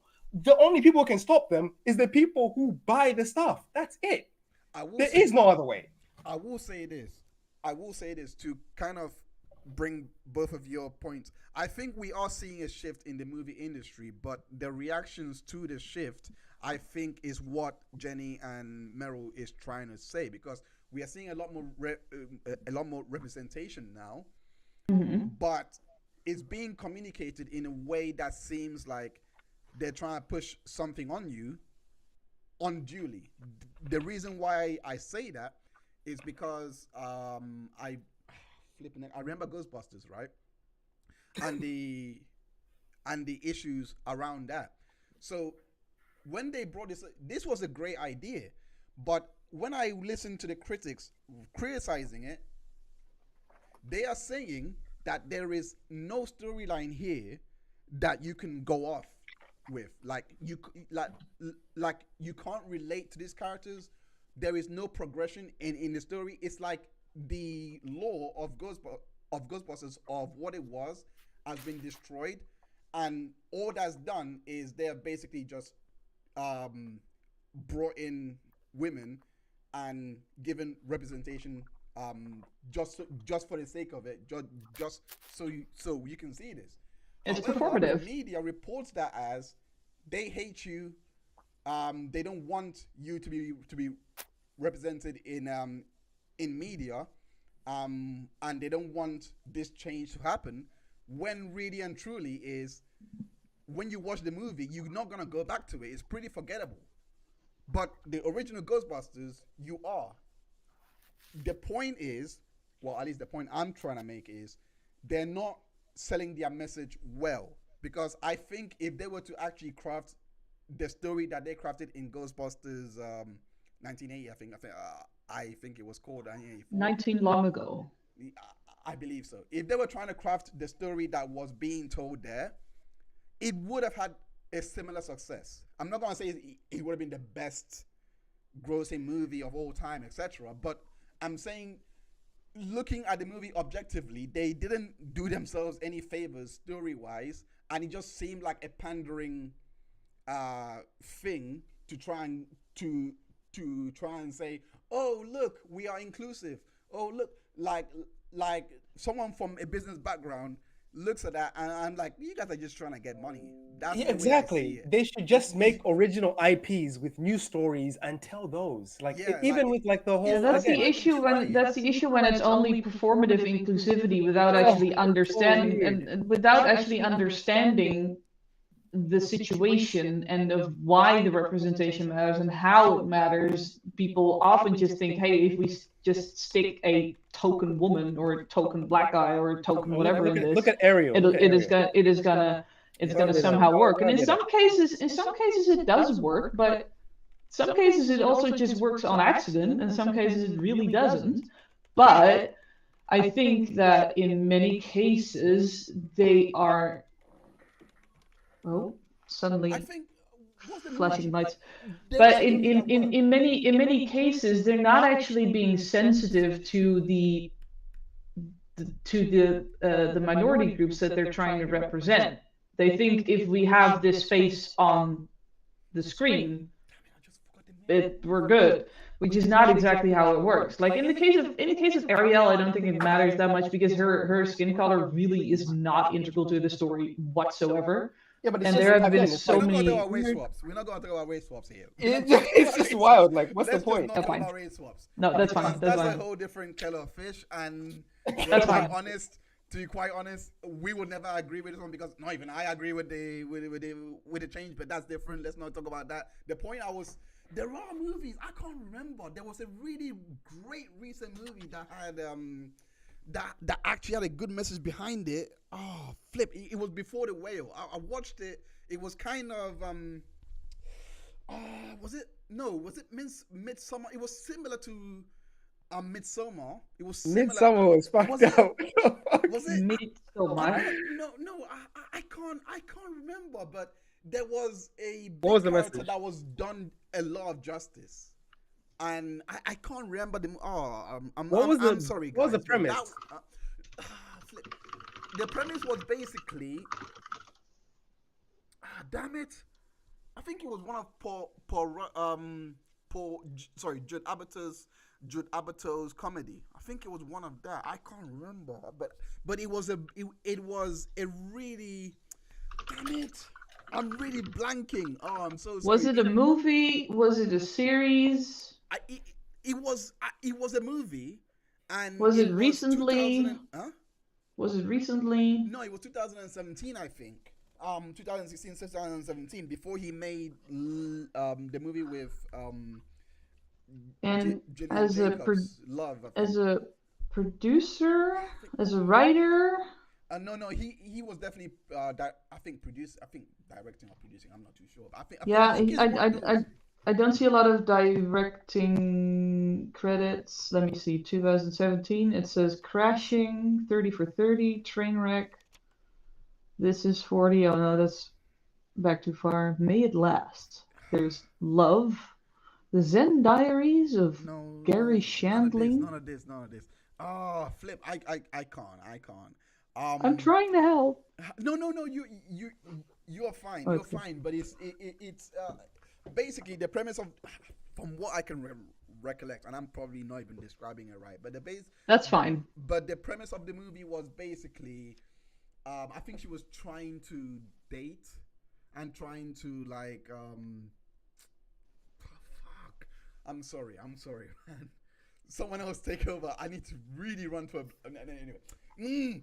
Just finish your sentences. It's all right if your description doesn't match, because it can help us find what you're looking for. Yeah, I'm just a stickler for accuracy. Well, okay, Ooh, disclaimer. This That's description it. is not going to be accurate. I think it was love. I think it was that series. I think it basically, but the story was centered around these two trying to Have you seen it, Jenny? It's a series, apparently. I have no idea what you're talking about, mate. Love. I'm sorry. Basically, it's a series, and these two met randomly at a grocery stores, etc. But as a story, they had a friend that moved in with the main characters. I forgot her name, but they had a friend that moved in, and she was a bit on the big side. And I don't know. I can't. There was. So what's the point? If you're not coming to a conclusion, we should just move to the next. No. Next stage. It's just they done the character some justice. That's all. It was well written. It wasn't. Because it looks like you want to have an aneurysm. So let's just move forward. I'm sorry. When I forget, I really panic. But the point is, what I'm trying to say is they're not really trying, and it seems like they're not really trying to really communicate that body positivity is okay. It seems like they're thriving off controversies. I remember even Dove with the whole fat suit issue, they jumped in and they were and they were getting ratioed out of it because companies just do what is necessary to get money and appease the audience. If they feel like a certain narrative is good for the audience to consume and it will help them sell their products, that's what they will do. Because at the end of the day, all that they care about is that there's a margin for the shareholders, and that is the end of the line. That's it. If it makes money, it's a good idea. If it doesn't, it's a bad idea. That's it. We're just cogs and little numbers in their books. They don't care about what people really think or feel. They just care where the narrative is going so that they can make money off it. That's What we should be doing is raising a next generation that understands that greed isn't that greed. No, let me finish my sentence. Hold on. That understands that greed isn't going to fulfill anyone, so that there aren't as many people who would sell out minorities for money. Yeah, but you're not even seeing how the controversies that they're using to engineer this is actually detracting from the movement, because what they actually said was the use of fat suits is akin to someone playing blackface. It's literally the same oppression that black people. When you make those conflations, how do you want people to actually hear your message? Because this was for the whale, by the way. That's what I did. I'm like, this is where I wanted to really understand why is. I think it has a different. I understand how someone might come to that argument, but I think the fundamental misattribution is that blackface has a long, well-attributed history of deliberately just dehumanizing and otherizing an entire ethnicity in a completely different historical context than fat people. That's what I'm trying to say, because when the person made that tweet, the obvious response is, well, for one, it is it is acting, but it's Yeah. not like they had. It's not like they had a fat person on deck. No, And no, they that's just a went, reach. No, but they could have at the No. very least chosen an actor who was closer to that in weight. No, But who is? it's acting. This is a reach. No. In a medium where people play characters that are not them or they don't share the stories, it's just akin to saying someone can't play a character unless they share that character's backstory to a T.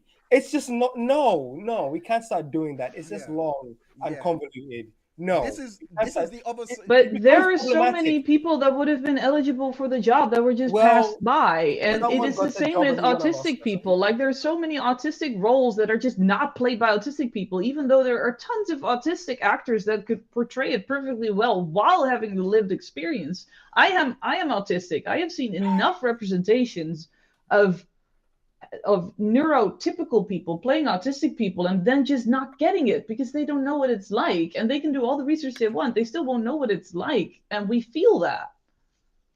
You can do all the research you want, and I think it's admirable to a certain degree, but there is a persistent pattern of Hollywood not allowing people from these communities to actually play the roles that represent them. They just don't get a foothold in Hollywood. Interesting. So have you seen the Viola Davis movie Woman King? No, just quickly. She's obviously African American. She was not born and raised in Africa, but she plays an African role. She did an amazing job acting in that movie. We all can say that. She did a great job acting in that movie. I'm not gonna sit here and say you should have hired an African actor to play her role because it's Africa, based in Africa. It's just, come on, it's tiresome. The person did a great job. They did an amazing job. That's all we need. If the movie was done well with respect, that's all we need. It doesn't need to be done to like a T of.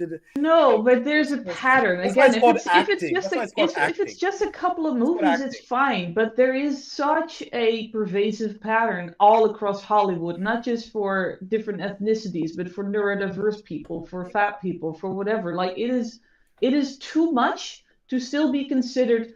Oh, but it's just because it's acting. Yeah, but you can't say. Wait. Hold on. Are you gonna say it's ageism too? That there was literal 35-year-olds playing 16-year-olds? Teenagers, yeah, bro, it's just, come on, we can't be doing this. Why the fuck are we doing that? I mean, you've seen Tom Holland as Spider-Man. He does fine, and he was actually the age he was supposed to be. Yeah, because he was really qualified for the role. He wasn't. He was a bit older. It's not like he was just turning up and delivering a mediocre performance just for the sake of being 16.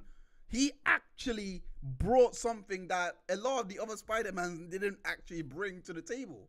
I think that's why I brought in that conflation, because there is a massive conflation where he was 20 years old when that movie came out. He was way old. He was off the chart. He was 20 years old when Homecoming came out.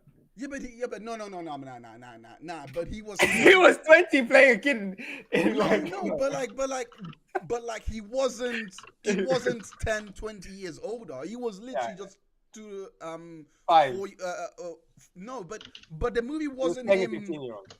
Yeah. He was playing a 16-year-old, but that's not the point. I mean, Tobey Maguire was 27 in the first Spider-Man, I believe. Who? Tobey Maguire. Yeah, that one. But he did a great job. But he doesn't read as a teenager. Tom Holland reads as a teenager because he is one. I mean, why didn't you cast 50-year-old people if they're good at acting? Who cares? I mean, it doesn't read. But with CGI, Jenny wants to say something. Instance on the whale. I've just looked it up. Darren Aronofsky did say that he tried to, or he initially considered casting an obese actor as the actor who played Charlie, but I think one, he struggled to find anybody, and two, he was genuinely concerned that if someone who was that size was acting, the physical limitations and things that they would then have, and health concerns and things like that. So I kind of get for a point. Yeah. I don't personally have an issue with the fat suit that was put on Brendan Fraser, but I do also get the point completely what Merel's saying in relation to things being, people being portrayed by people who have that lived experience. I think for the Will, it's more difficult because they are portraying that 600-pound person. And, I've watched the reality TV shows of the people who genuinely are that size. And I don't actually think that any of them would have necessarily, and I'm not saying that they wouldn't have, but I don't think they would have been able to do that. I don't think that the movie could have been ethically made without the use of a fat suit. I agree. But that's not exactly my issue. My issue is that they didn't try. They could have made it.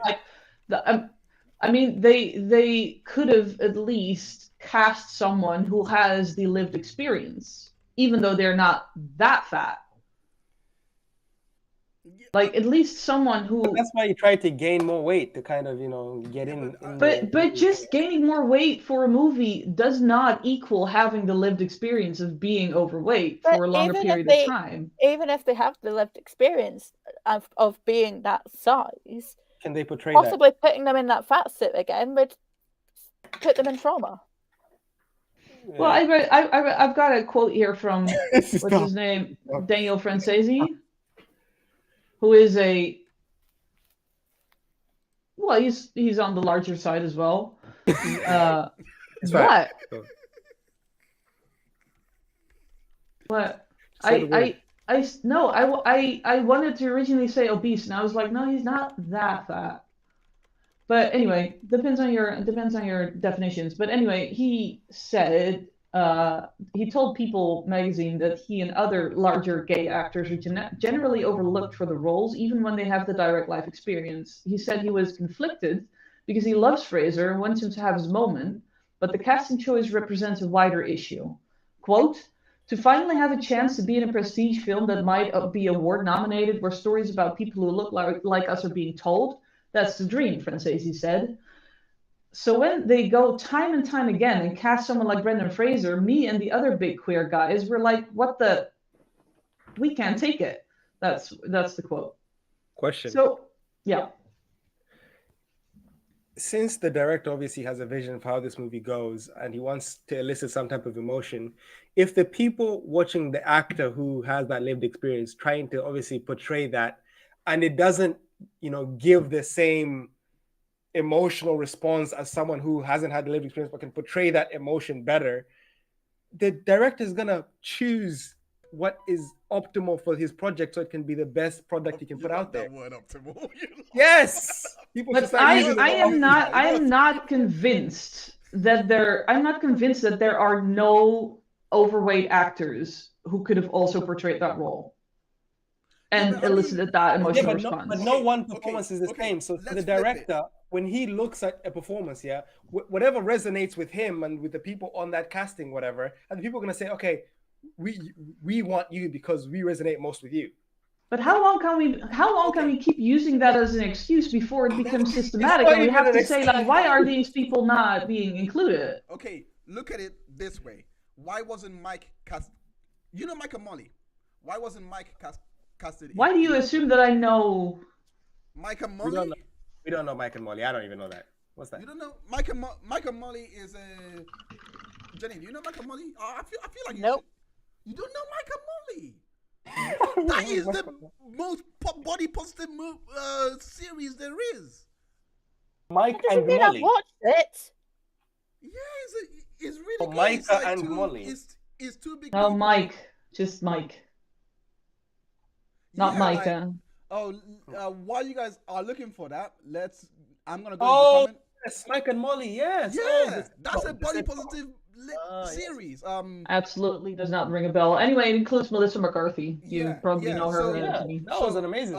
Heidi Stewart says having a lived experience doesn't make a good actor. Otherwise, we'll be casting real people in acting roles all the time.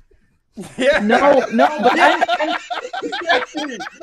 but listen, I'm obviously not saying that lived experience trumps acting ability. I'm saying that there are people with lived experience and acting ability. No, I'm saying there's a balance. Yeah.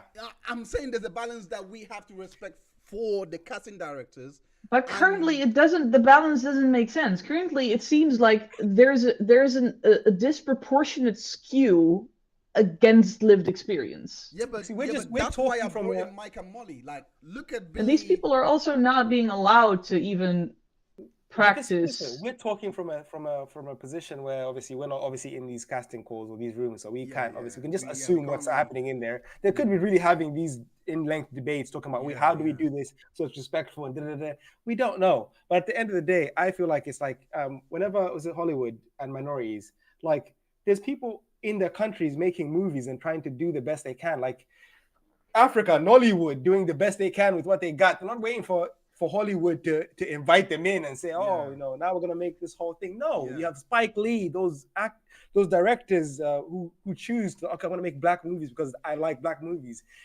Dude, there should be something. I'm pretty sure there's a big guy out there who's a millionaire or a billionaire who can decide, look, I'm gonna make a movie studio where we can make movies that represent our people the best way possible. Like, we have to find a way to, for people in those positions to find a way to make the monetary capital to allow their stories to be told the way they want their stories to be told. You can't wait for people to give you opportunities. You have to make them for yourselves. By the way, the person that wrote Mike and Molly is that created Mike and Molly also created 2.5 Men. And, like, sometimes it's just like I think you really have to watch the series to actually understand where I'm trying to come from. Because of course, I can't judge if I haven't seen it. I've seen some episodes. It's actually pretty good. Yeah, so it's what I'm trying to say is there's a massive contrast with what we had with Mike and Molly to what we're receiving now. Because what we're seeing now, what I'm trying to say is that there is a hell lot of pandering going on. Yeah. And it's not really making sense why you're having to do it when you've had an history, a track record, where you've done it in the most tasteful way. Like I was bringing up examples like My Big Fat Greek Wedding. I thought that was done beautifully. Like the way it was delivered, everything is really beautiful. Like, and this example as well. But we don't get that nowadays. We're getting literal fast food. I mean, The Mandalorian. I didn't mean that in a punful way. I didn't even realize what I was doing. But I'm saying no pun taken. I'm saying things like the Mandalorian, for example, how they just shove these characters there, and there is no actual. They're not bringing anything to the role. Like when we saw Lizzo being casted, we can see why she's being casted. Same with Jack Black, except obviously Jack Black is the more qualified actor, so I can understand why he would get casted because he's actually quite a good actor. Like we saw him in what was that movie with Kevin Hart? Pick of Destiny. Was that movie? What do you call it? Jumanji. Yeah, Jumanji. Jumanji. With there was the way School that of Rock. Jack Black has been handled all through his career, in my opinion, is the epitome of body positivity. Yeah. So, like him being there kind of makes sense, but they fall flat in the writing of both characters for the Mandalorian. That didn't make sense to me. It just seemed like we just throw you in there for the quotas.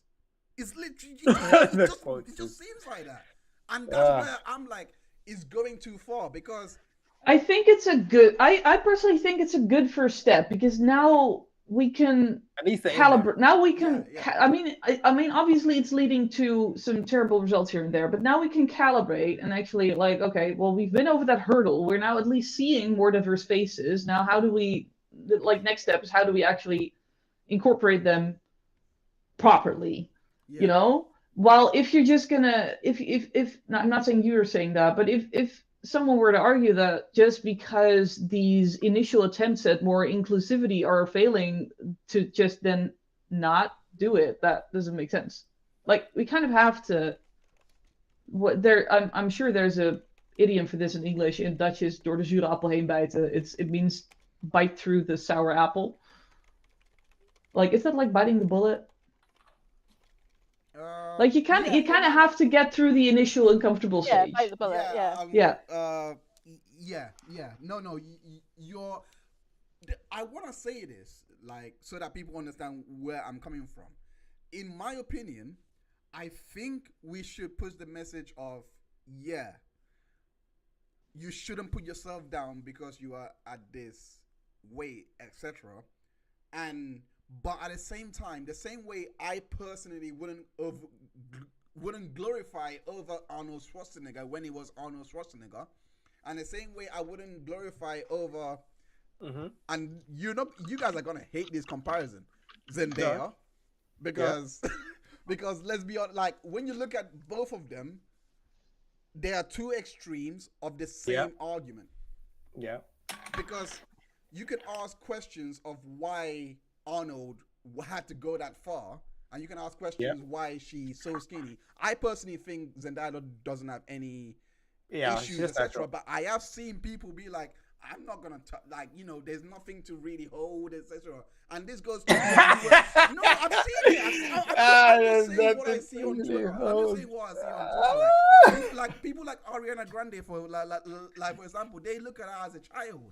Like she's like 15. No hips. No hips on that one. Big Sean is a predator.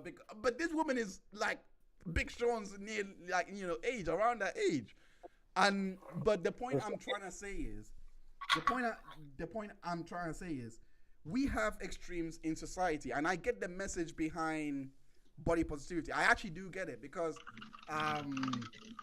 we all have different mindsets, so to speak. We all have different mindsets and different way of viewing things. So if we are going to the gym all the time, we are going to kind of be like, oh, why are you not going to the gym and bettering yourself? Like you're doing this and that, and to get optimal. But we also got to remember that me going to it's the even gym, worse than moist. But no.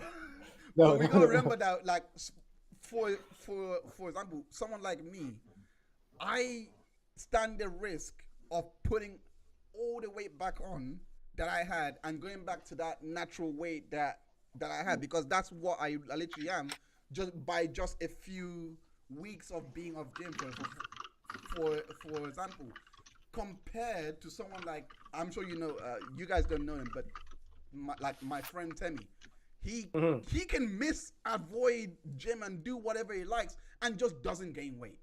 He will gain weight. He will gain weight.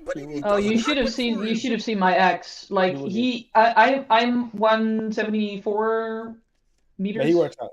And well, my ex doesn't. But I'm 174 meters, and he is 2 meters tall, and he weighs less than I do. Like we're almost a foot apart, and he weighs less than I do.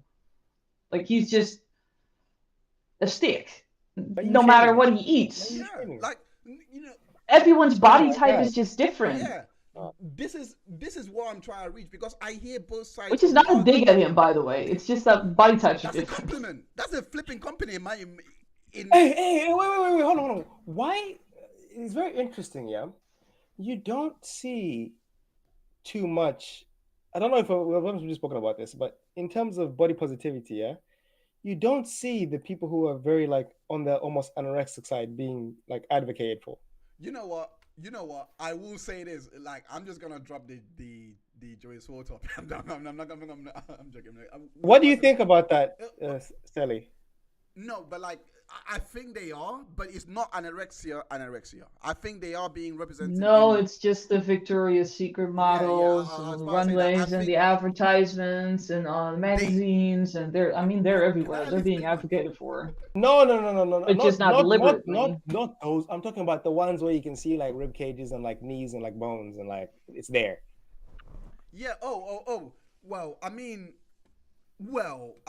they don't represent nearly as large a chunk of the population, especially in America. You'd be hard pressed to find them. Because 63% of America honestly, if you sneeze in America, you can guarantee that the snot is landing on someone who's overweight. I think this one is very different from other minority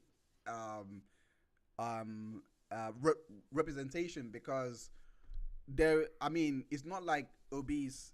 The real minority are the anorexics, as Given has pointed out. Well, they're both real minorities in representation terms. I mean, it's not that you're more or less real depending on if you're a bigger or smaller group of minorities. Oh my gosh, you do this. That's not what I'm saying. I'm just saying. No, but I'm just context correcting language that might be unnecessarily stigmatizing. Okay. Continue. I am just saying, in the context of this conversation, juxtaposed to other minorities like black people, 13% in the US, 8% or even less in the UK, juxtaposed to those minorities, juxtaposed to LGBT, etc., the obese and anorexic fits more into the black, LGBT, etc., compared to obese, which is a bit overrepresented wherever you go. That's what I'm saying is more like this one is not a representation of minority as an issue, for example, where they are being marginalized. Does that make sense? Because I think there is that there are a lot of them and they're getting harmful messages being thrown to them, whereas this is the point I was trying to make. For example, we have rising statistics of weight, of more and more obese people, etc., and they're being told you need to go to the gym.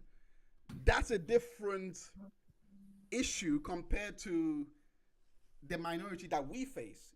Am I making sense? Like, because that's where you guys get that's where no you question.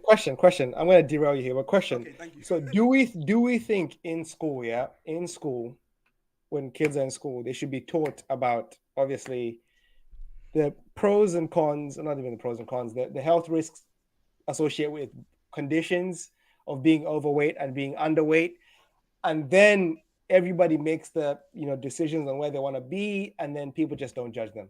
That's the perfect standard where we want to get to, is where people decide where they want to be and no one judges them. Yeah, but that's never going to happen in a school because kids... No, I know, but I'm just saying. He says ideal, not necessarily realistic. Children are cruel. Yeah. I was bullied for being fat when I was thin. I was bullied by people who were a hell of a lot bigger than me for being fat when I was thin. Kids are cruel. That's not going to... Kids are not going to not judge other people. It is learned behavior, by the way.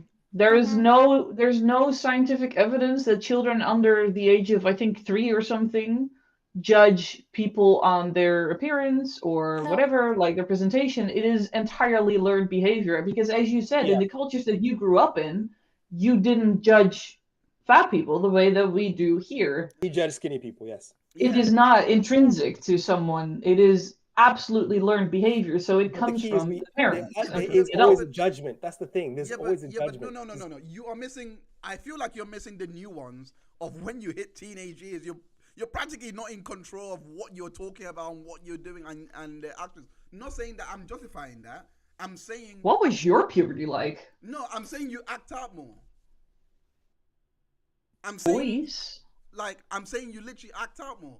The issue, and this is speaking to your point, like for example, going back to the football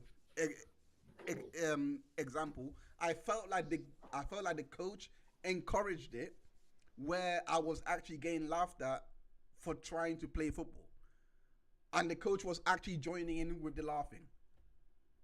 I think that's the point that you're making, but I'm not gonna look at the. So if it's funny, don't laugh. Huh?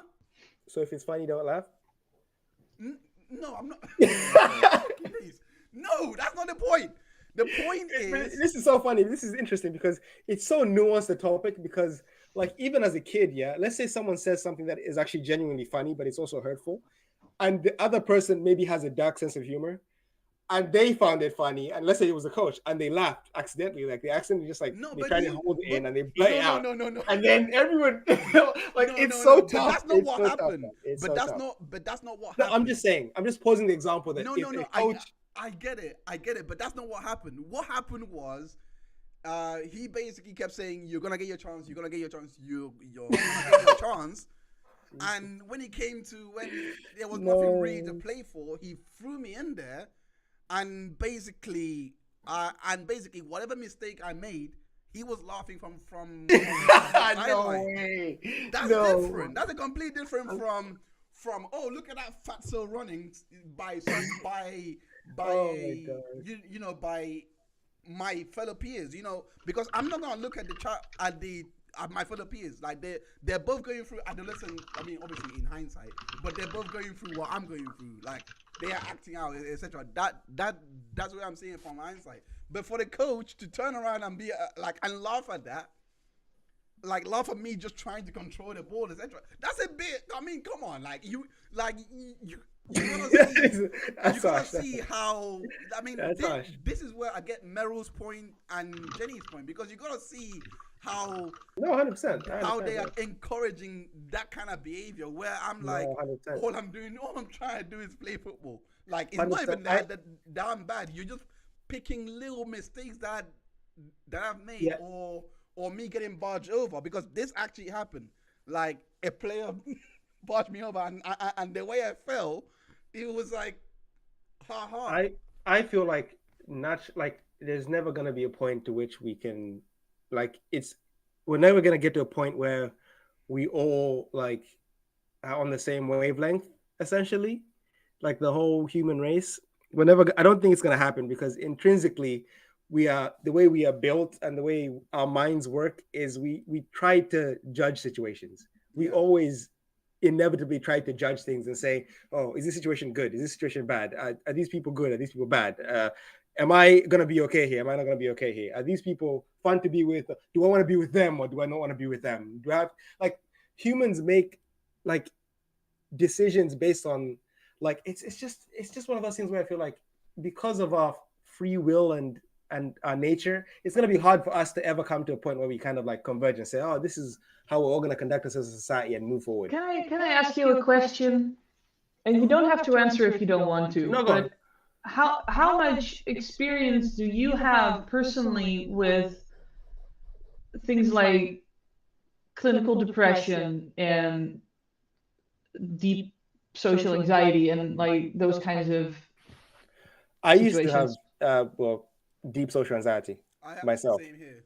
I used to have it, but have either of you ever like been clinically depressed? No. In terms of not technically depressed, but I have been depressed, but I never went to because obviously African household, there's no time for you to go to the doctor and say I'm depressed. So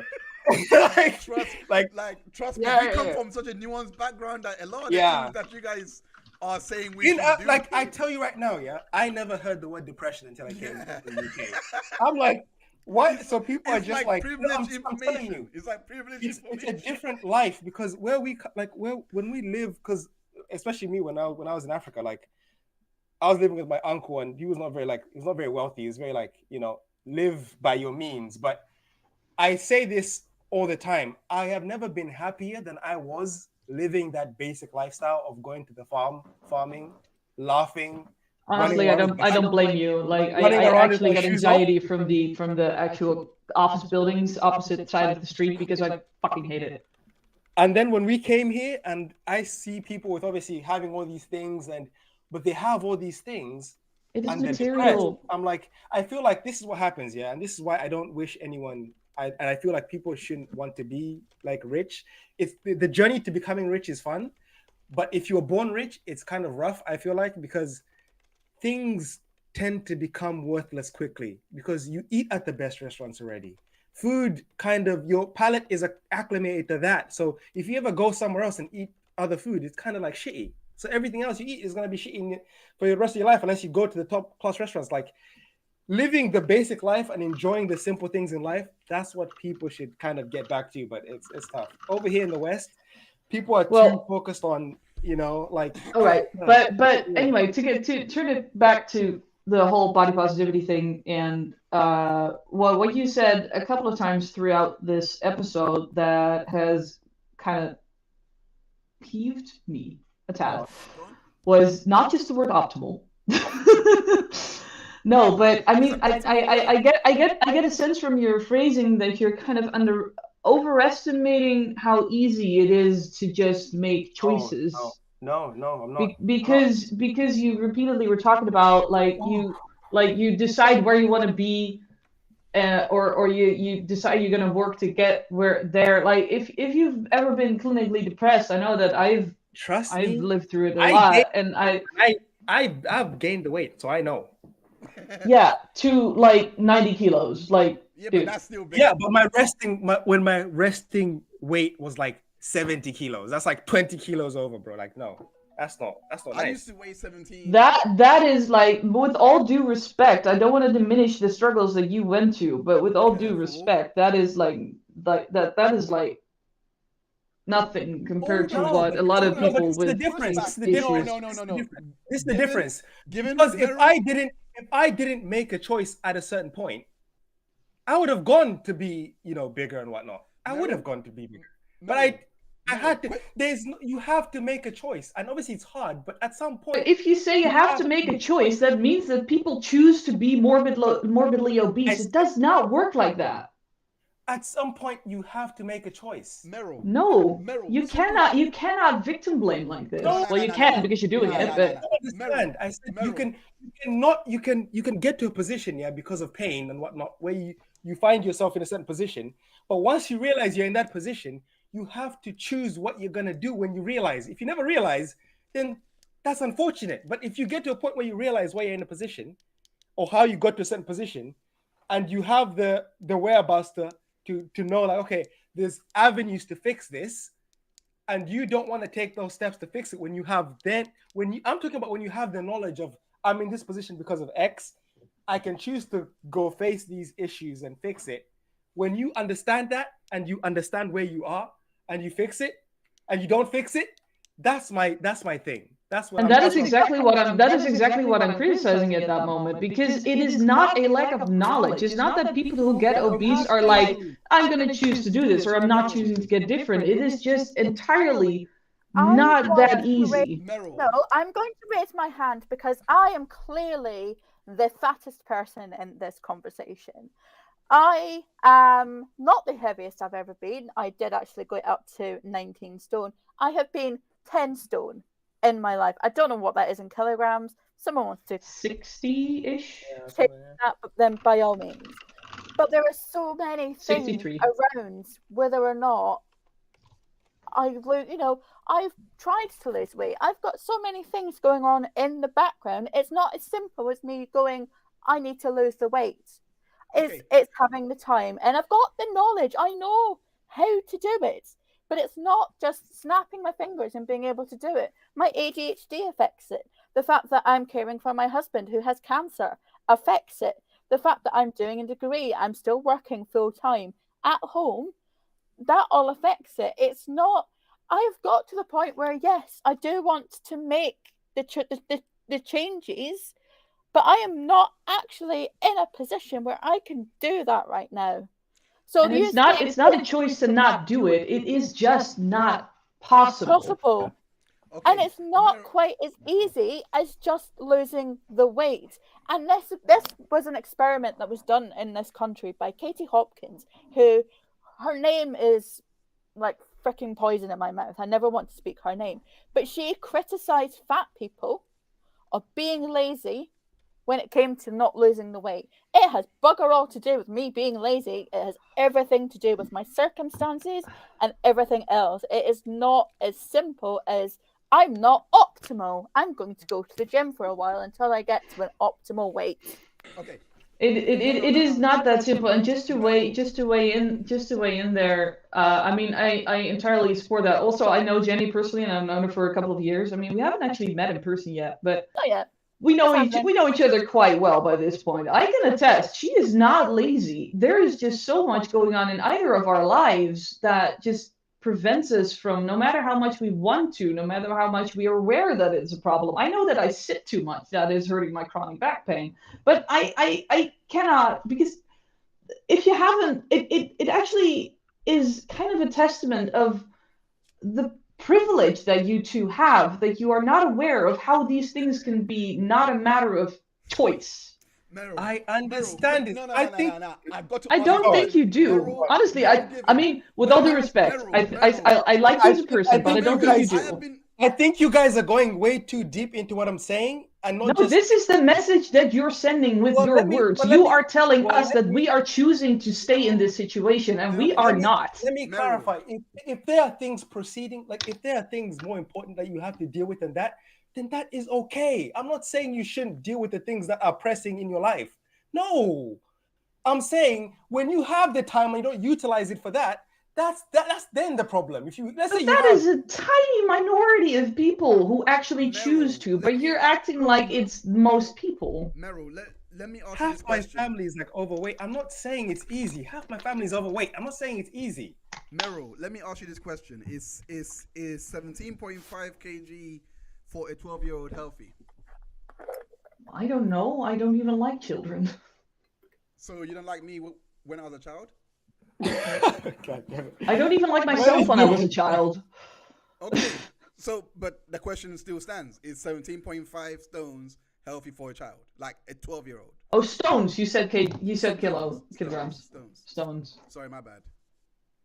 Well, I'd imagine that it isn't. That's 111 in kg. I'd imagine that it isn't, because that there are not many people for whom over 100 kilos is healthy. Yeah, my mom, both my parents worked in. They were nurses in the military in Nigeria. They drilled us all through. I just was that one guy. Well, my brothers, all of them were at a good size. I was just that one guy that just liked to rebel at everything. And I put on my weight.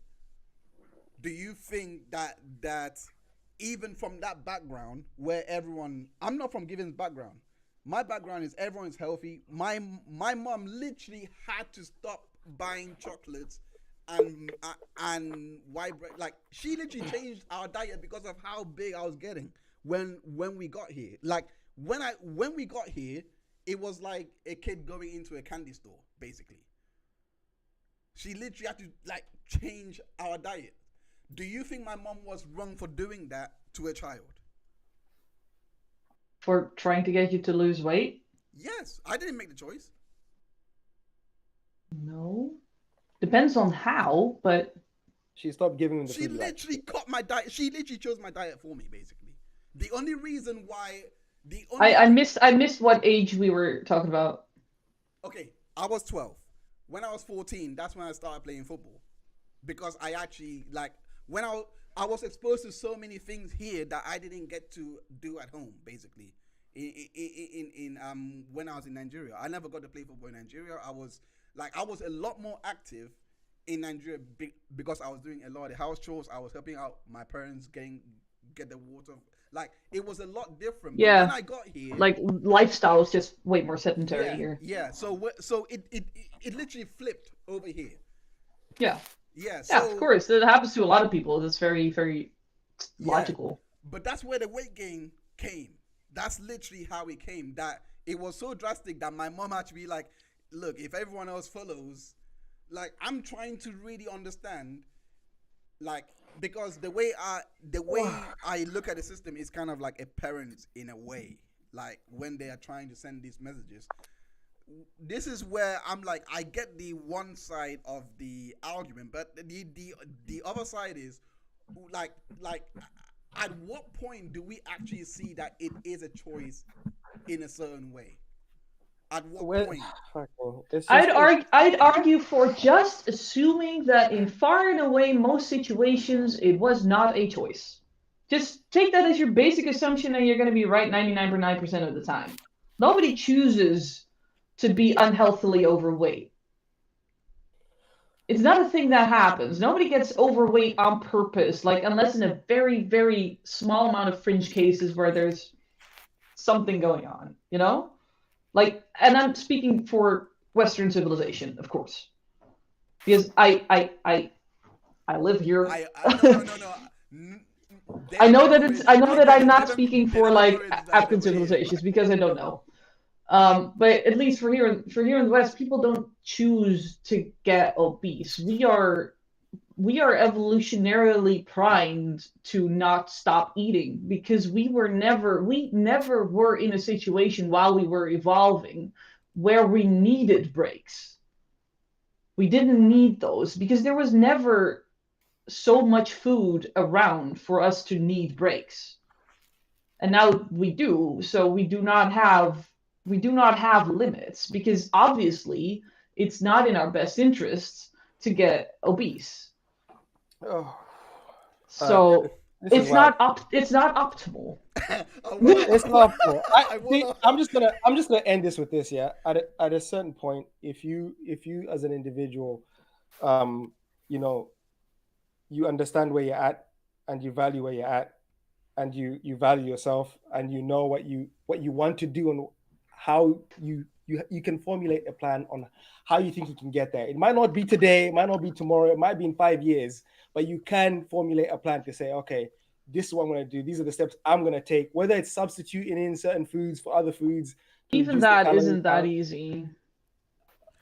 I'm just saying, you at some point you have to make a choice. So at some point you have to do something. You have to do something. If you choose to do nothing, then you choose to do nothing. But at some point you have to do something. No, sometimes you cannot do anything. Then that's the choice.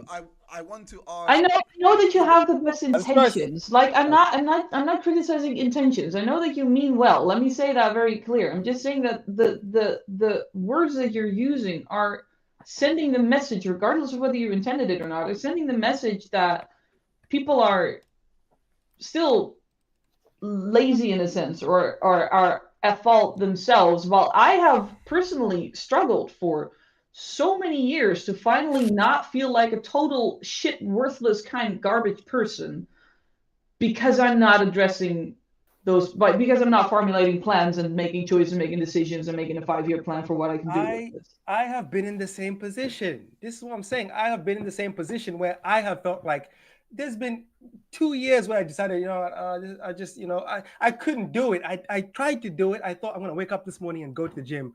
And the morning comes, I wake up and I'm like, this bed is nice. It's good. It's nice and warm. I have to go up. I don't want to do it. I'm just maybe tomorrow. And I go back to sleep. And I keep doing that over and over again. At some point I had to say, I could do this again, or I have to do something. So I chose to do something. That's all I'm saying. At some point, if a change has to be made, you have to choose to make that change. That's all I'm saying. At some point, if a change has to be made, you have to make that change. If you never made that change, that's unfortunate. But at some point, if you feel like you want to be in a certain place, at some point you have to make a choice to make a change.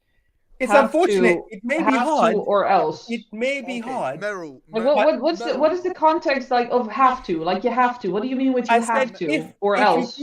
Oh my gosh. But no, I'm just asking what you mean with the words have to. That's all. Let's say, Merel, let's say you in your mind, you have a vision of your perfect self, or the self that you think, oh, this is optimal Merel. This is Merel at her best. This is the vision of Merel. Yeah. If you have that vision of, oh, this is Merel, this is where I want to be, this is every day you don't try and do something small, however minute, to try and push yourself in that direction, you're never going to get there. It's going to hurt you internally and you're going to suffer for that. You're going to keep beating yourself up and suffering for that. Is the path of you actually doing something to maybe help you get closer to that perfect self that you think of yourself as, might make you feel a bit better than just stewing and letting that ball snowball to the point of, fuck it, I'm just going to die on this hill. I think this goes back to what we were talking about. Something has to happen. I think whether you like it or not, something has to happen. It's not about liking it or not liking it. And I mean, maybe it's harder to imagine when it's not just 20 kilos, when it's not just one issue, when you've got ADHD, when you've got autism, when you've got chronic back pain, when you've got social anxiety, when you've got depression, when you've got trauma, when you've got all these issues. You cannot make one small step for all these things all the time, and it also doesn't make sense to just. But step one is doing what? Going to therapy or getting the medication, or there's a step to get yourself to that position. That's what I'm saying. Whether it's going to therapy or not everyone can afford therapy. No. Therapy on the NHS, you're on a waiting list for years. Yeah. But It's again, not that simple. again, this is something Or you can listen to the people who are telling you with lived experience and just say, okay, I accept that it is indeed not as simple as I might think it is. This is where you say, look, if there's a will, there's a way. Yeah. No, listen. If there's a will, there's a way. Look, if you know you're in a position. Yeah? If there's a will, there's a way is such a stigmatizing way. Listen. Let me just. Because you're basically accusing us of not having enough willpower. No, that's not how this works. No. Okay, Merel, do you want us to agree with you, or do you no. or do you want us to discourse? Let's say I'm depressed. Well, let's say I'm depressed or I'm feeling depressed, yeah? What I do when I feel that way is I seek someone who's been in my position and is doing better. And I say, hey, dude, what happened? How did you get to a position where you're feeling a bit better? Well, it's great that you're in the position where you can do that. Not everyone is in that position. Oh, Lord. But the majority of us actually have people around us who are available. Not all of us are solitary beings who are like cut off from the world. There are people around us. Whether we choose to access those people, that's on that again. Yeah, I agree. There are definitely people around us who we can talk to. However, there are extremely limited people in my life who have a husband with cancer and ADHD and trying to deal with the struggles that I have, that I can go and speak to people. I can go and speak to my mum. She doesn't understand what I'm going through but because online, she's not been through it. But online, you can find people who have gone through it. You can find That's groups not the same as therapy. But it's something. I'm not saying it's the equivalent, but I'm saying you have to do something. Okay, I've got those support groups. I'm in a carers group for people with the same cancer. So you're doing good. You're doing something. I'm in ADHD groups. Has that stopped me from being off work for months at a time because my mental health is crap because of all this shit I'm dealing with? No. But you're making active steps. So you're doing, and that's what I'm saying. You're actually in these groups. You're actually seeking them. You're talking to people. You're not just trying to deal with it by yourself. You're actually doing something. And that's commendable. That's what I'm saying. But I'm saying it's commendable. You're trying to do it. You're trying to do it. That's what I'm saying. That's commendable. That's what I'm trying to say. But what's that got to do with how I lose weight?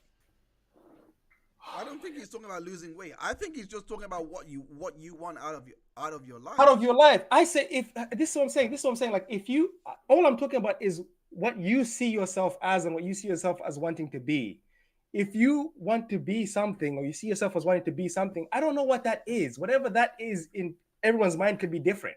All I'm saying is people have to take active steps, whatever those steps may be, however small those steps may be, will make them feel better over the long run. That's all I'm saying. I'm not saying anything, you have to do this thing specifically to get this result. I know, but those steps are really fucking difficult. But already you've done something. This is what I'm saying. Already you yourself have done something. You said I've been finding a Facebook group. So who are we actually? I mean, most of the people who are in predicaments like we are have done like things like that. Like, so who are you actually talking to when you're saying you have to make these steps? Because if that is the threshold for already doing something, you have to continue. Who are you? No, let me. Would you please let me finish? Like, if that is the threshold for that is what I'm saying of already that is already taken a step, in which case we would already have taken steps, which is fine, I accept that. Then who are you talking about? To the general public. But most people who are in situations like this have already done something. So you're not telling anyone anything they don't already know. So I'm just confused as to are we telling people what you're. I'm just trying to parse what demographic you're addressing that isn't already doing steps as small as that. Is okay. Let me try and understand where Given is coming from.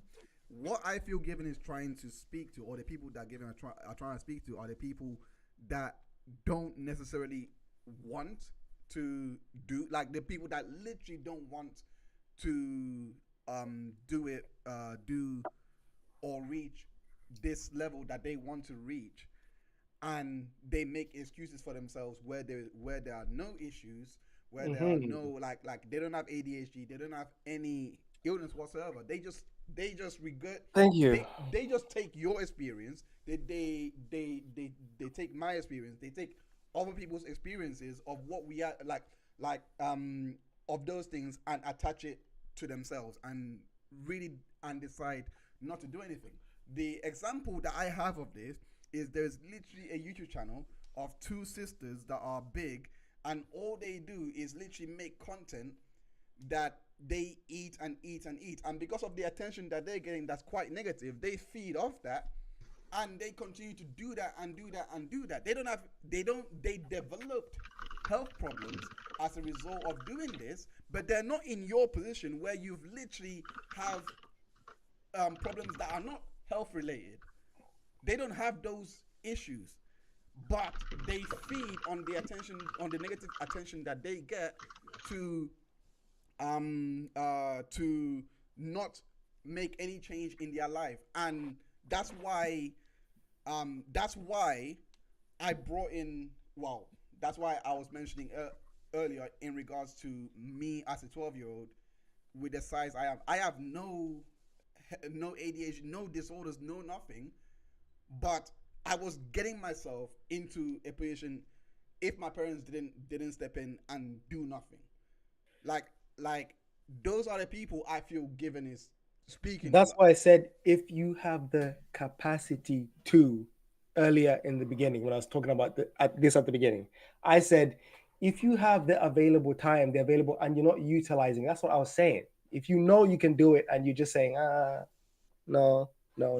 But you don't think that is actually symptomatic of a deeper underlying issue? Because I found myself finding excuses and all that stuff all the time. Okay. But it's not out of any laziness. It's because there were deeper problems. And then I'll just say this. For people, I can't help. There's nothing I can do. We don't know people's like. Life is just a series of choices that were made. That's it. Life is a series of choices that we all make, or we move in a certain direction, and that's that. So whatever you decide your direction is your direction. But okay, so Caleb decided to get fat. He did. Well, I mean, it's okay. You know what? Given, let me ask you this question, Merel. Go on. Does anyone decide to get fat?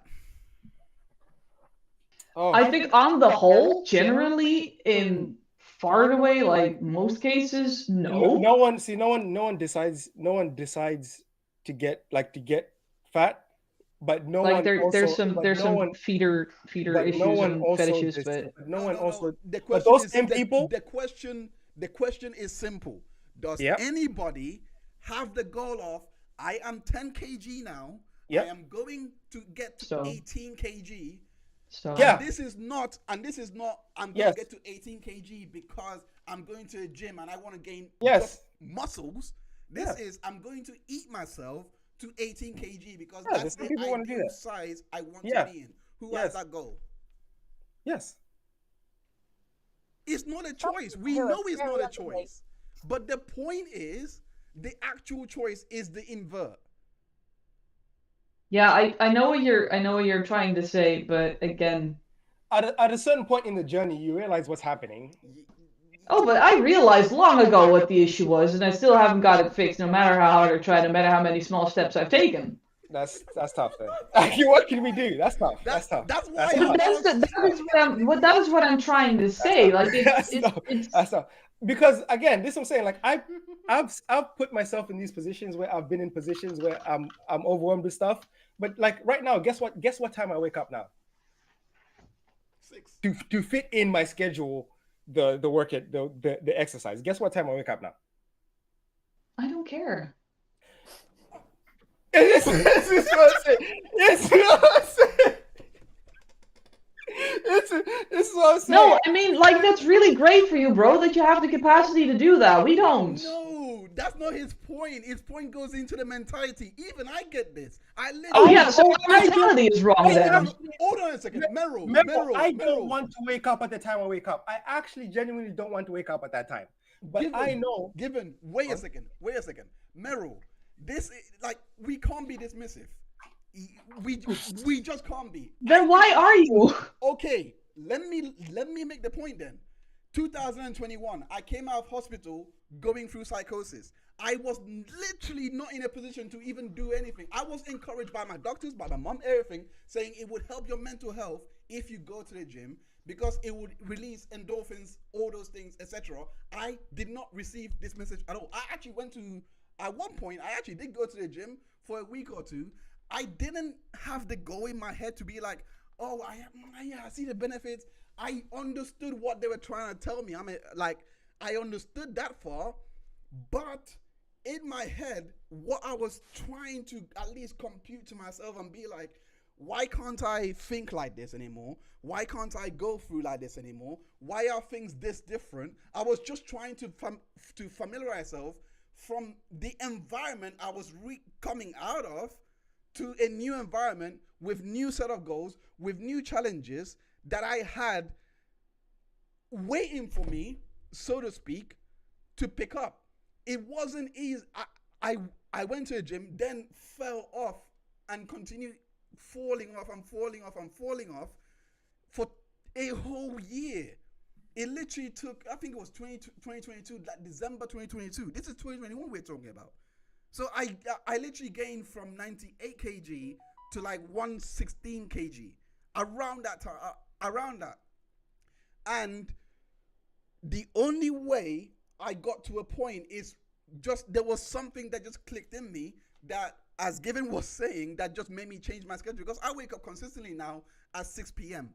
It is, 6 a.m. It's literally not, when I was recovering, I was waking up at 11 a.m., 12 a.m., 11 p.m. What am I doing? 11 a.m., 12 p.m., 12 noon, etc. Like, it was times that I was really comfortable, because the main point, at least, that I was trying to help myself in recovering, because there's a whole different side of that is outside body positivity, for example.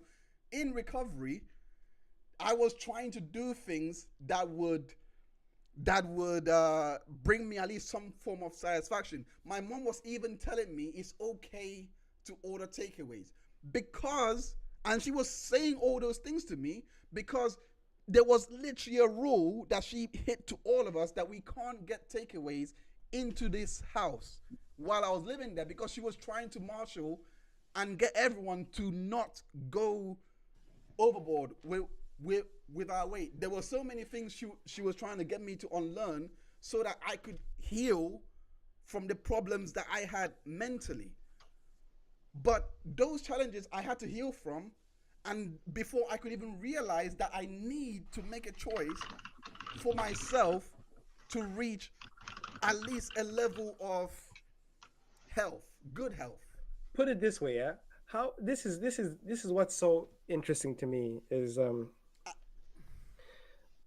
like there's and you have to find something that resonates for you. You just have to find something that resonates for you. You have to find a story or something that resonates for you. Because for me, I see people with disabilities who are going to the gym and doing workouts. I'm like, how's this person? Yes. And I'm here fully abled and I'm not doing it. Yes. It makes me feel bad. So I'm like, fuck it, I gotta get in there. I gotta do something.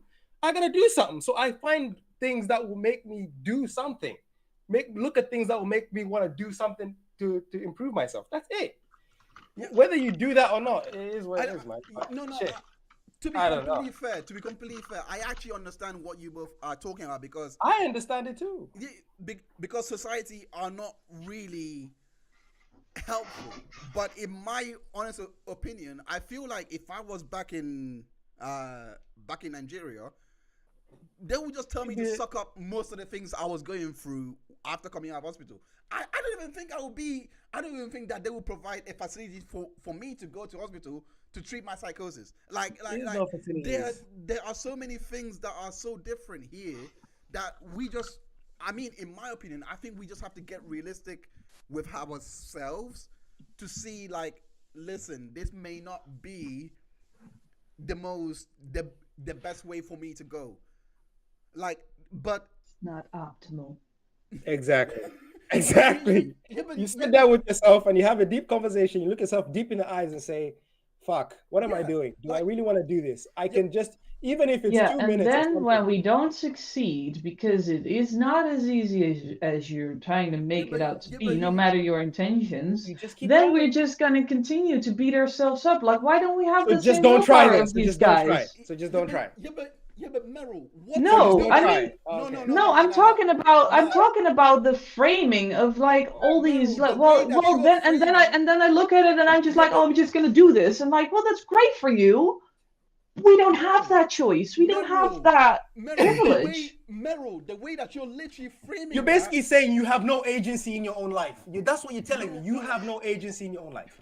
That's what you're telling me. What I'm saying is that we shouldn't frame things in a way that leads people to beat themselves up over not being able to achieve things that they want to achieve, that they know they should be achieving, Merel, and have some more self-love and self-compassion for having just limits. Merel, you are literally doing the same thing to me after I had literally overcame the fact that I've gained weight twice, not even twice, 3 times in my lifetime.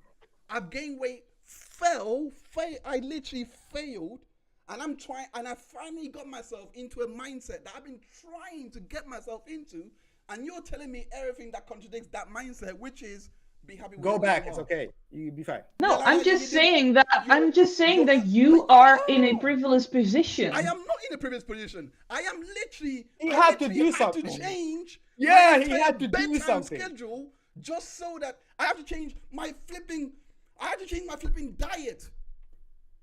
I don't like drinking green smoothies. I like but you have the fruits. You have the privilege of doing it no matter how much you dislike it. No, but that is what I'm doing. I don't like drinking too much alcohol. No, I'm not saying that the experience is a privilege. I'm saying that you have the privilege of having the capacity to put yourself over these things that you don't like and do them anyway. No, we don't have that. We don't have that freedom. What do you mean? Placebo. That is what that is what I'm saying. You guys don't understand what it's like. What do we understand? Because we've been trying to tell you, but you guys keep talking over us. We understand, but you again, like you. By the way, no hard feelings when this ends. Okay, no hard feelings. What is the placebo effect? What is the placebo effect? Tell me, please. What does it have to do with anything? No, because it has everything to do with the human mind and how it works.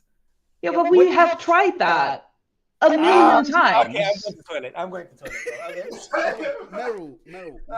Merel, what I'm saying is the invert of what you're doing is literally encouraging me and telling me that what I am doing is actually harmful because of the way that I'm talking about it. I'm not saying that what you're doing is harmful. No, the way I'm saying that the suggestion that it should be. Merel, you literally misquoted me, and I'm trying to correct. Okay. You. I'm saying Go ahead. The way I am talking about it, you're saying that is harmful, and I'm saying no, it's not, because end of the day, I have literally been at the depths that I could have made any choice that I wanted to, which is go this way or go that way. But because I made this choice and I failed, so I have reached this point and this point, it is not a privileged position, because for me to even maintain what I want to be, or at least consistently do what I want to do, reach what I want to reach, I have to make changes. Like, I literally had to make that choice for myself. I can appreciate how society turns around and shames you for making the opposite choice. I can appreciate that. However, we didn't make this choice. That's what we're saying. Like, what I'm trying to say is that it is not like I'm trying to dismiss the issues you face. It's not like I'm trying to dismiss how proud you should be of yourself for overcoming them. It's not like I'm trying to dismiss anything about your experience. I'm just saying that your experience is your experience. Okay. And just because you were in a position where it was possible for you to make that choice and to go the other way, that's great for you. That's fantastic. And you should be proud of yourself. You really should. I'm not discounting that. But it comes across to me as if you're presenting that everyone is somehow capable of also changing their mindset that way. Okay, what position could someone be in that they can't change it, that they can't change their mindset, barring my example of going through a mental break or psychiatric break, because that's in the noughties, like, you know, that rarely happens. Barring that example, what position can you give me in the Western society that someone is completely robbed from agency and they cannot? I'm not saying robbed from agency. Okay, that's not what I'm saying. Removing robbed from agency. So sorry about that. What position can they be that they, because I'm trying to understand your words, and your words are they can't help themselves. What position do people find themselves in that's the issue? Neurodiversity, Yep. trauma, Okay. depression, intersectionality. Okay. Like, there's loads of them. Okay, now, away from all of that, because again, that is in the minority, away from all of that. Well, no, if you count all those together, that is not a minority anymore. Okay, the same way that if you count LGBT, black, so many things, they will become like black foreigners, etc. It will add up to more numbers. That's not what I'm asking. I'm saying outside of that, what position can a human being that is as privileged as myself, because I don't have neurodiversity, sorry.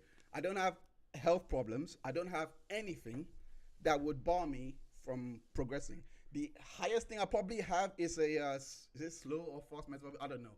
Whatever metabolism that makes it easier to gain weight. That's probably what I have. Yeah.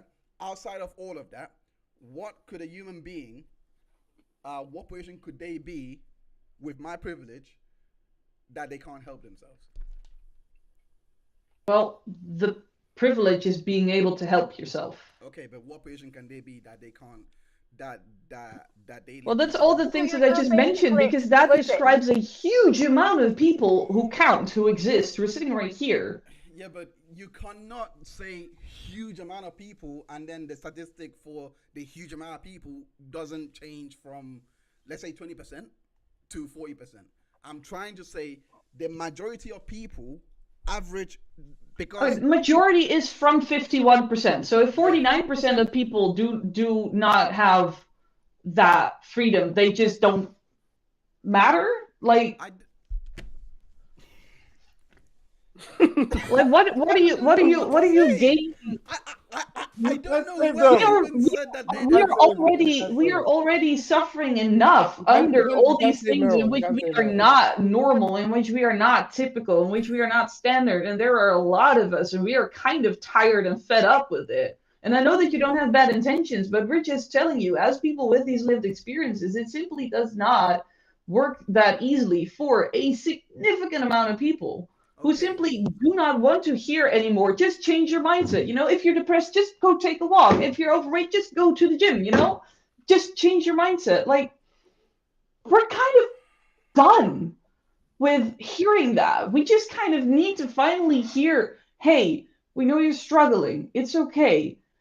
Do what you can, but if what you can do is not much, you can still be a valuable, full, worthy human being. You are still worthy of love and compassion. You're still okay. You're not flawed. You're not making mistakes. You're not weak. It's not a lack of willpower. Like, we are kind of done with it, and we are the people who need to hear this more than the other people need to hear that you can change your mindset, because they know they can, and so we are just tired. So it's a choice. What? So How did you get that from what I said? Because we are talking about the privileged people. It's a choice for them, though, right? I'm not talking about, like, because the examples that you're bringing in, I am not talking about Jenny. Jenny has shared a story. I'm not talking about her. Her story is very unique, but that story doesn't apply to the average man. I'm saying the privileged people like myself was in, barring my experiences, I'm saying, is it a choice at one point where you know what you can do, etc.? You don't have disorders. You don't have all of those things. Is it a choice then to be like, you know what? Is it a choice? I think it's a I think it's a fundamentally pretty harmful way of looking at all the things that people struggle with, and being of the opinion that for the majority of those people, they chose to suffer. Whoa. Who said, wait? That is what you're implying, even if you don't intend to. That is what your words do imply. Jenny, what do you think? I am suffering now.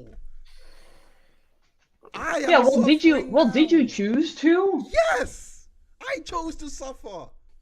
But just change your mindset, and then you shouldn't be suffering again tomorrow, you know? Okay, so go back to being the way I was before then.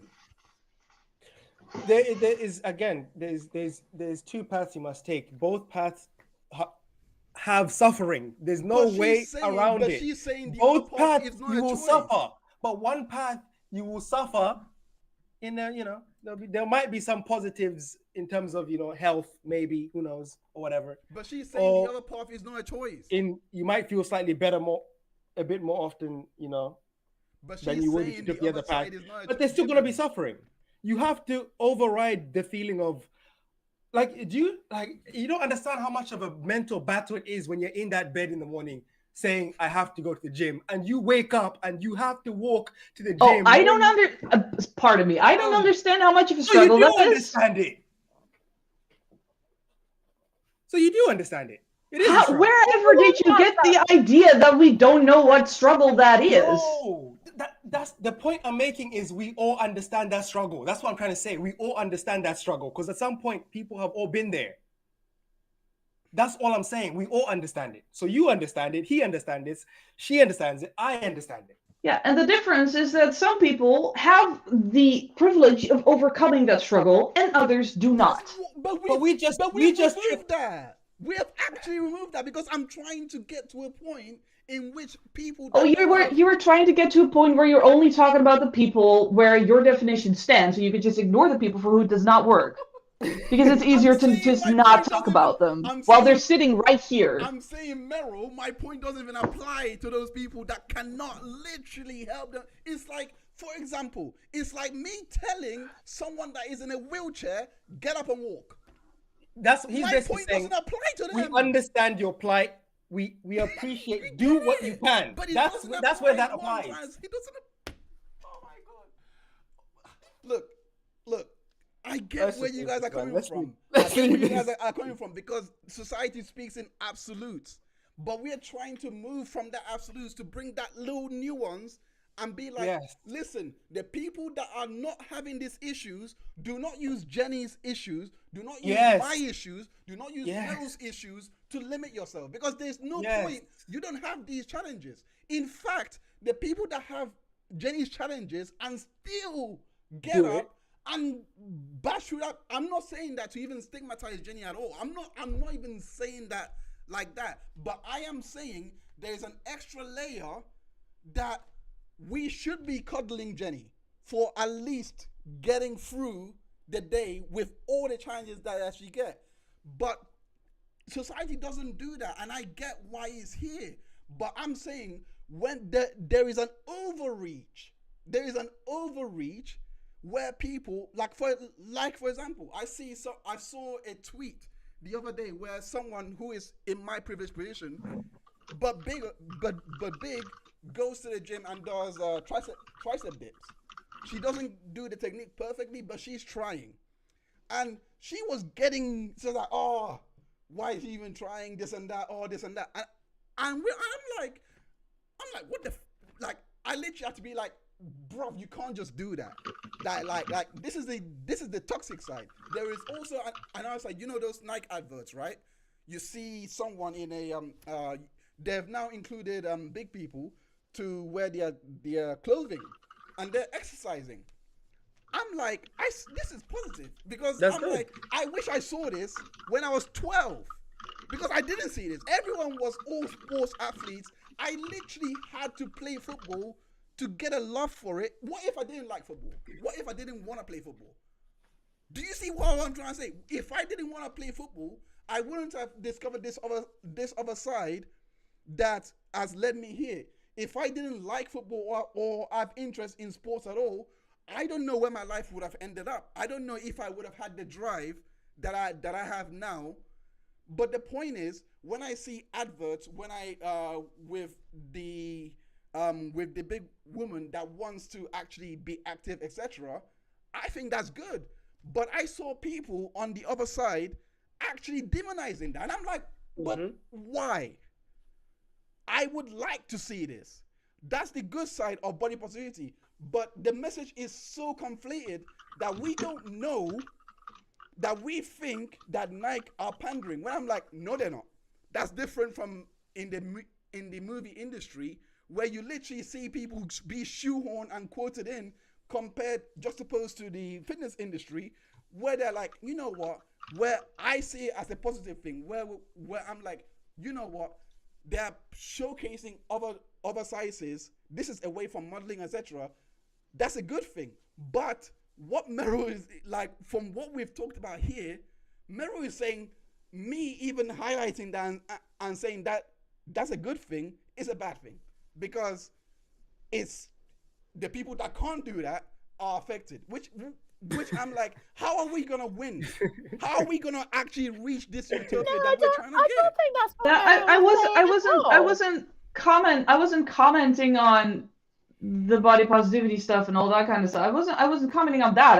I was commenting specifically on what Given started talking about the whole, it is, you make a choice, you have to make a choice. But that's what the girl in the Nike advert is representing.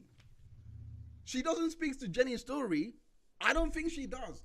We don't know that girl in the Nike advert that was getting bashed for no reason, which is why I understand what Jenny's I don't even know what effort we're talking about, by the way. I wish I could flip a neck.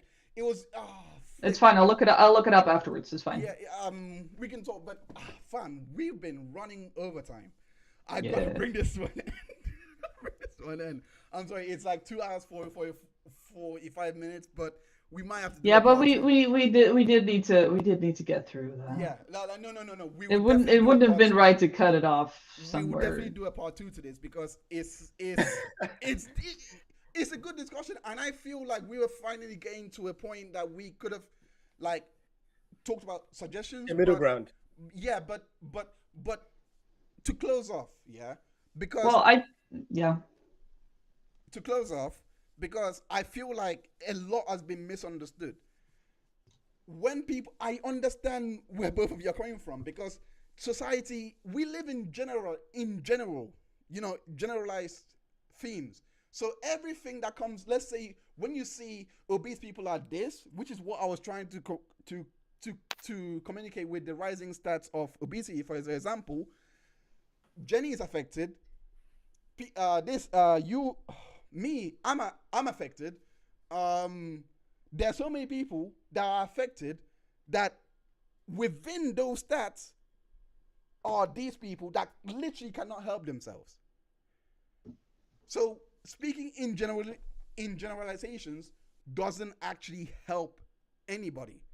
However, when I see the other side to that, which was like, for example, the Nike cover, which we will talk about again, because I'm bringing this back next month. I'm doing 2 shows next month, and we're bringing back the topics of LGBT and this topic once again. And I'm gonna try and get a life coach, because I actually tried to get a life coach to come here to provide what she does. Oh, that would have been good. That would have been. I feel like I tried, but she was unavailable because she is really. Yeah, she's working. Yeah, but she would have provided a lot of nuance that could have taught me or given about the way we are talking. You know what I mean? The way we are approaching the subject, or you yourself, Merel, or Jenny, like.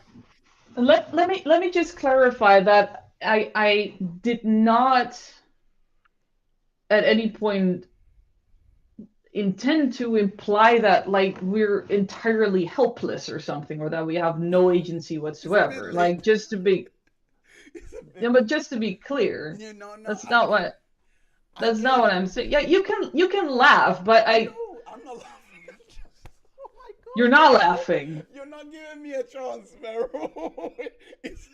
You're not giving me a chance. I'm not laughing. I'm not giving you a chance. Well, I kind of feel overtalked for like the last hour or so.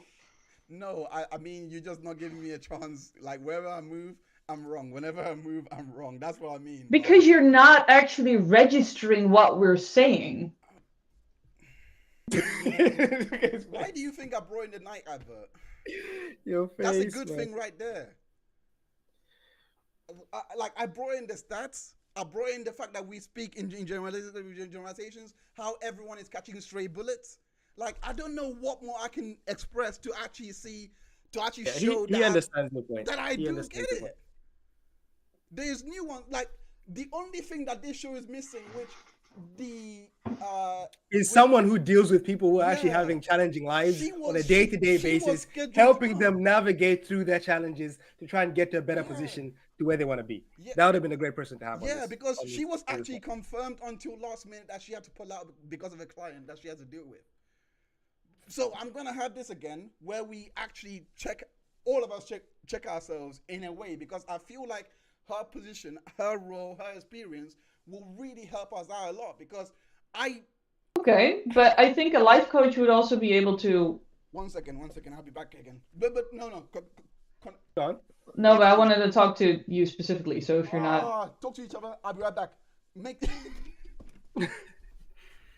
are you going to say so we can hear it and then await his response? Well, it was meant for him personally. Oh, yeah, but I want to hear what you're going to say so I can, if there's any questions, I can formulate them now while he's still away. And then once he's answered, I can ask supplementary questions if there need be. Well... Now I need to rephrase. He's back already. Okay, sorry. Okay, now start again. Sorry, Merel. Okay. What were you gonna say? Sorry. So, if we would have had a life coach here, I think that is that Mace person? Mm-hmm. Yeah.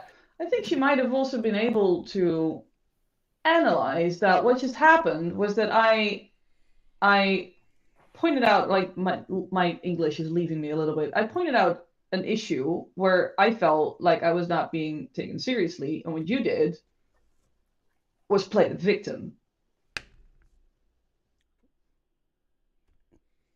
Like, I understand if you feel that way, which is valid. I want you to explain how. No, but I just expressed, like, hey, I didn't like what was just happening, and you're just like, yeah, but whatever I do, it's always wrong, and I can't win. Like, but I was like, maybe if you didn't intend it, that's fine. But then maybe acknowledge that it happened and apologize.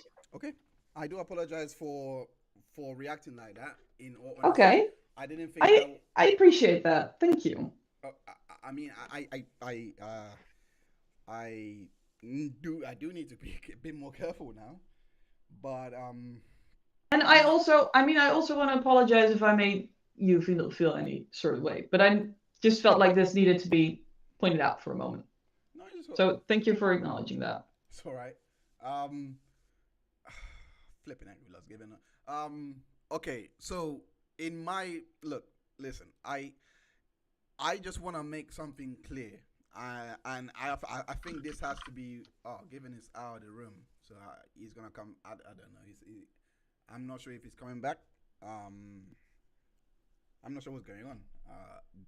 Do you know why he left? No, he's popped out of screen a couple of times before. Oh, okay. Well, look.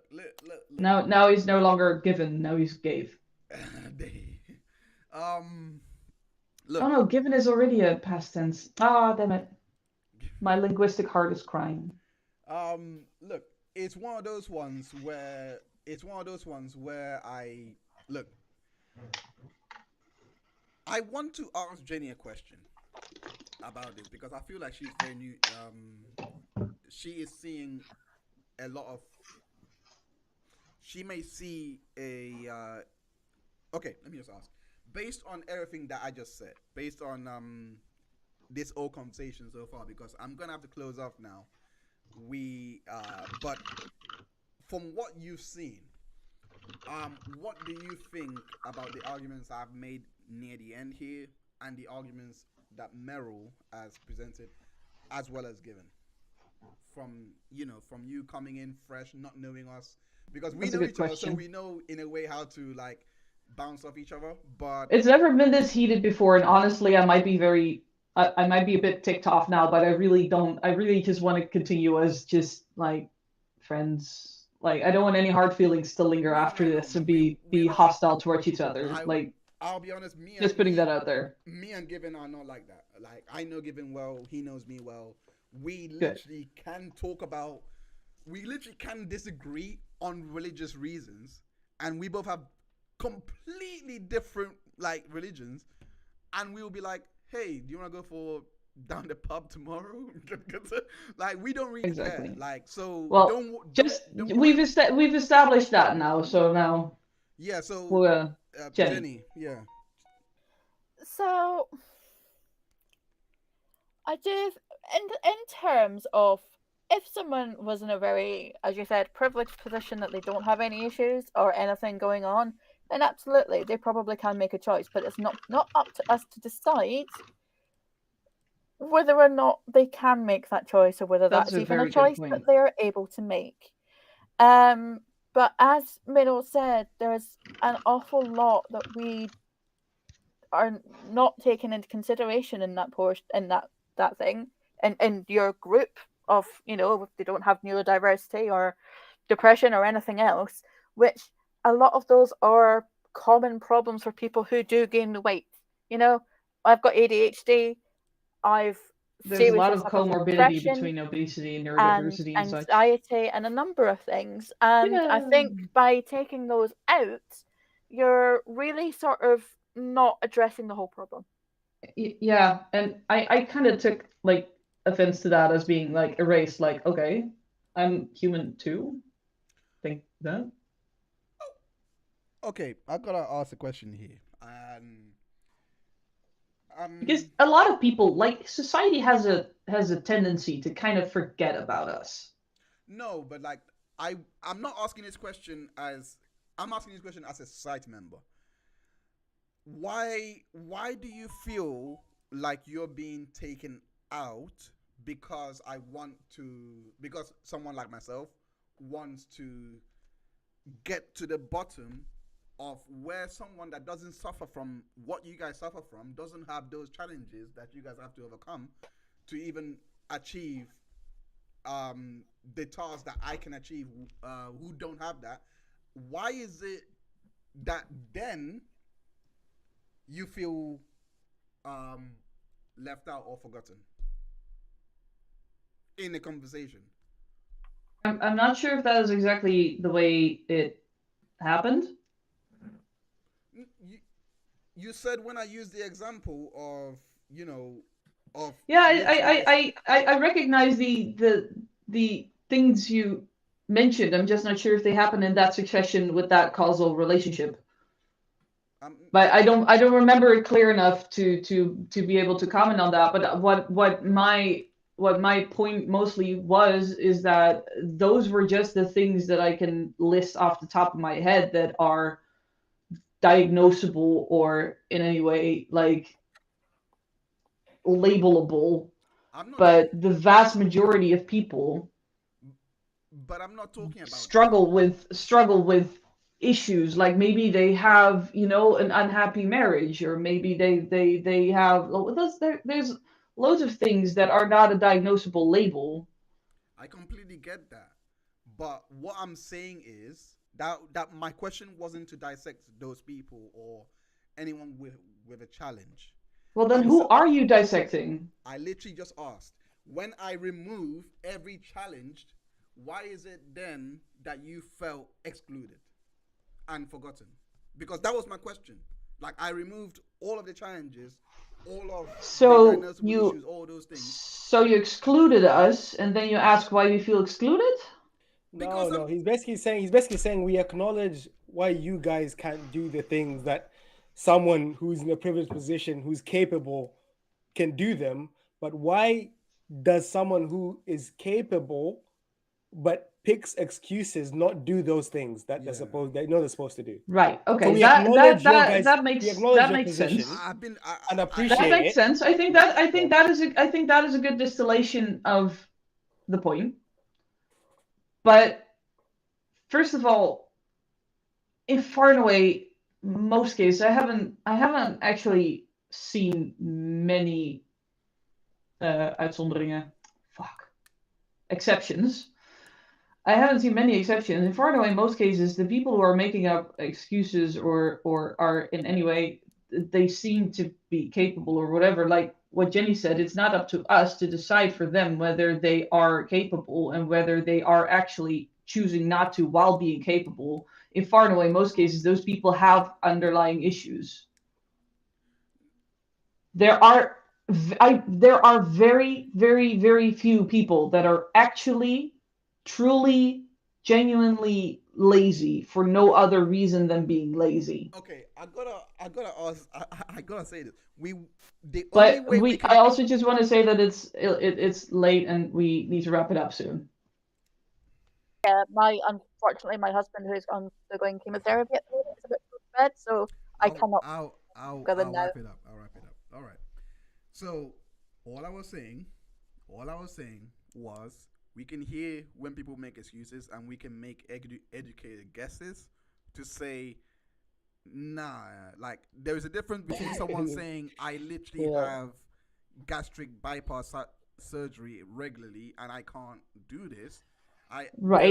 There is also the excuse of someone saying I'm literally going through depression, and then all of these examples are examples that I'm giving where people talk back to them and say no, overcome. But why are you determining for them that it is an invalid excuse?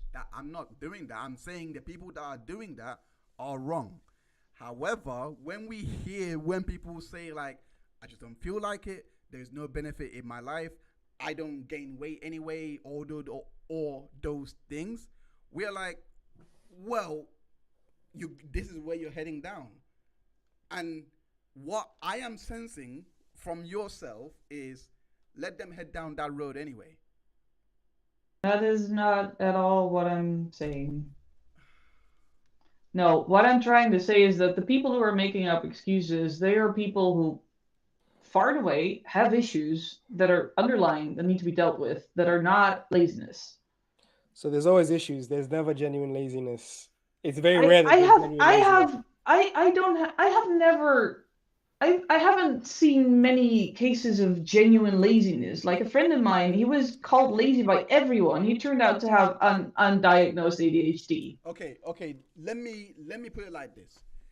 In the psychology, people are very rarely actually lazy, and usually it's just social pressure. Merel, let me try and illustrate my point and close off. My point is very simple. In the psychology industry, for example, there's around 6 to 8% of people that have a secure attachment style. It's actually very rare. Like it's rare that you find somebody that is secure. Yeah. But the far majority are insecure, anxious, or avoidance. All those things. We know the spectrum. However, does that mean that the majority do not seek mental health rehabilitation or therapy, what do you want to call it? Does that mean it's actually okay for them not to seek help? Bearing in mind, within those disorders are disorders that they literally do not feel that is a problem. Like narcissistic personality disorder, all those things. Like I know this is what I'm. Well, that's really only cluster B personality disorders. It was just an or like severe psychosis or delusional disorders, but like barring those, because that is way outside That's what scope. I'm trying to say here. Yeah, but those are not the people I'm talking about. That's I was talking in this whole conversation. I was talking about the secure attachment style. Okay, attachment styles were not even mentioned, but what we really do need to close this down. Okay. What I'm just Right. what I just wanted to say about that is that there's a difference between just letting people run themselves off a cliff and not judging them for not being able to steer away. Like there's a difference between that. It's in the way you view their role in it. Like I would just suggest a more compassionate approach rather than a they choose to approach. Okay. And that's all outside of what government or therapy or whatever, what because that is just an entire different ballpark. Everyone that tuned in, thank you so much. I think we've had it's been locked for 4 viewers for hours. So people actually enjoy the conversation that we're talking about. Like the average duration stats has actually been steady for so long. So I am one of them though, I think, to be honest, because I've had the stream open. No, it's all right. So it's been, I personally want to say thank you to Jenny. I will have you back on again. If once I get the life coach confirmed and I'll definitely bring you back on, because I would love to hear your points, with hers.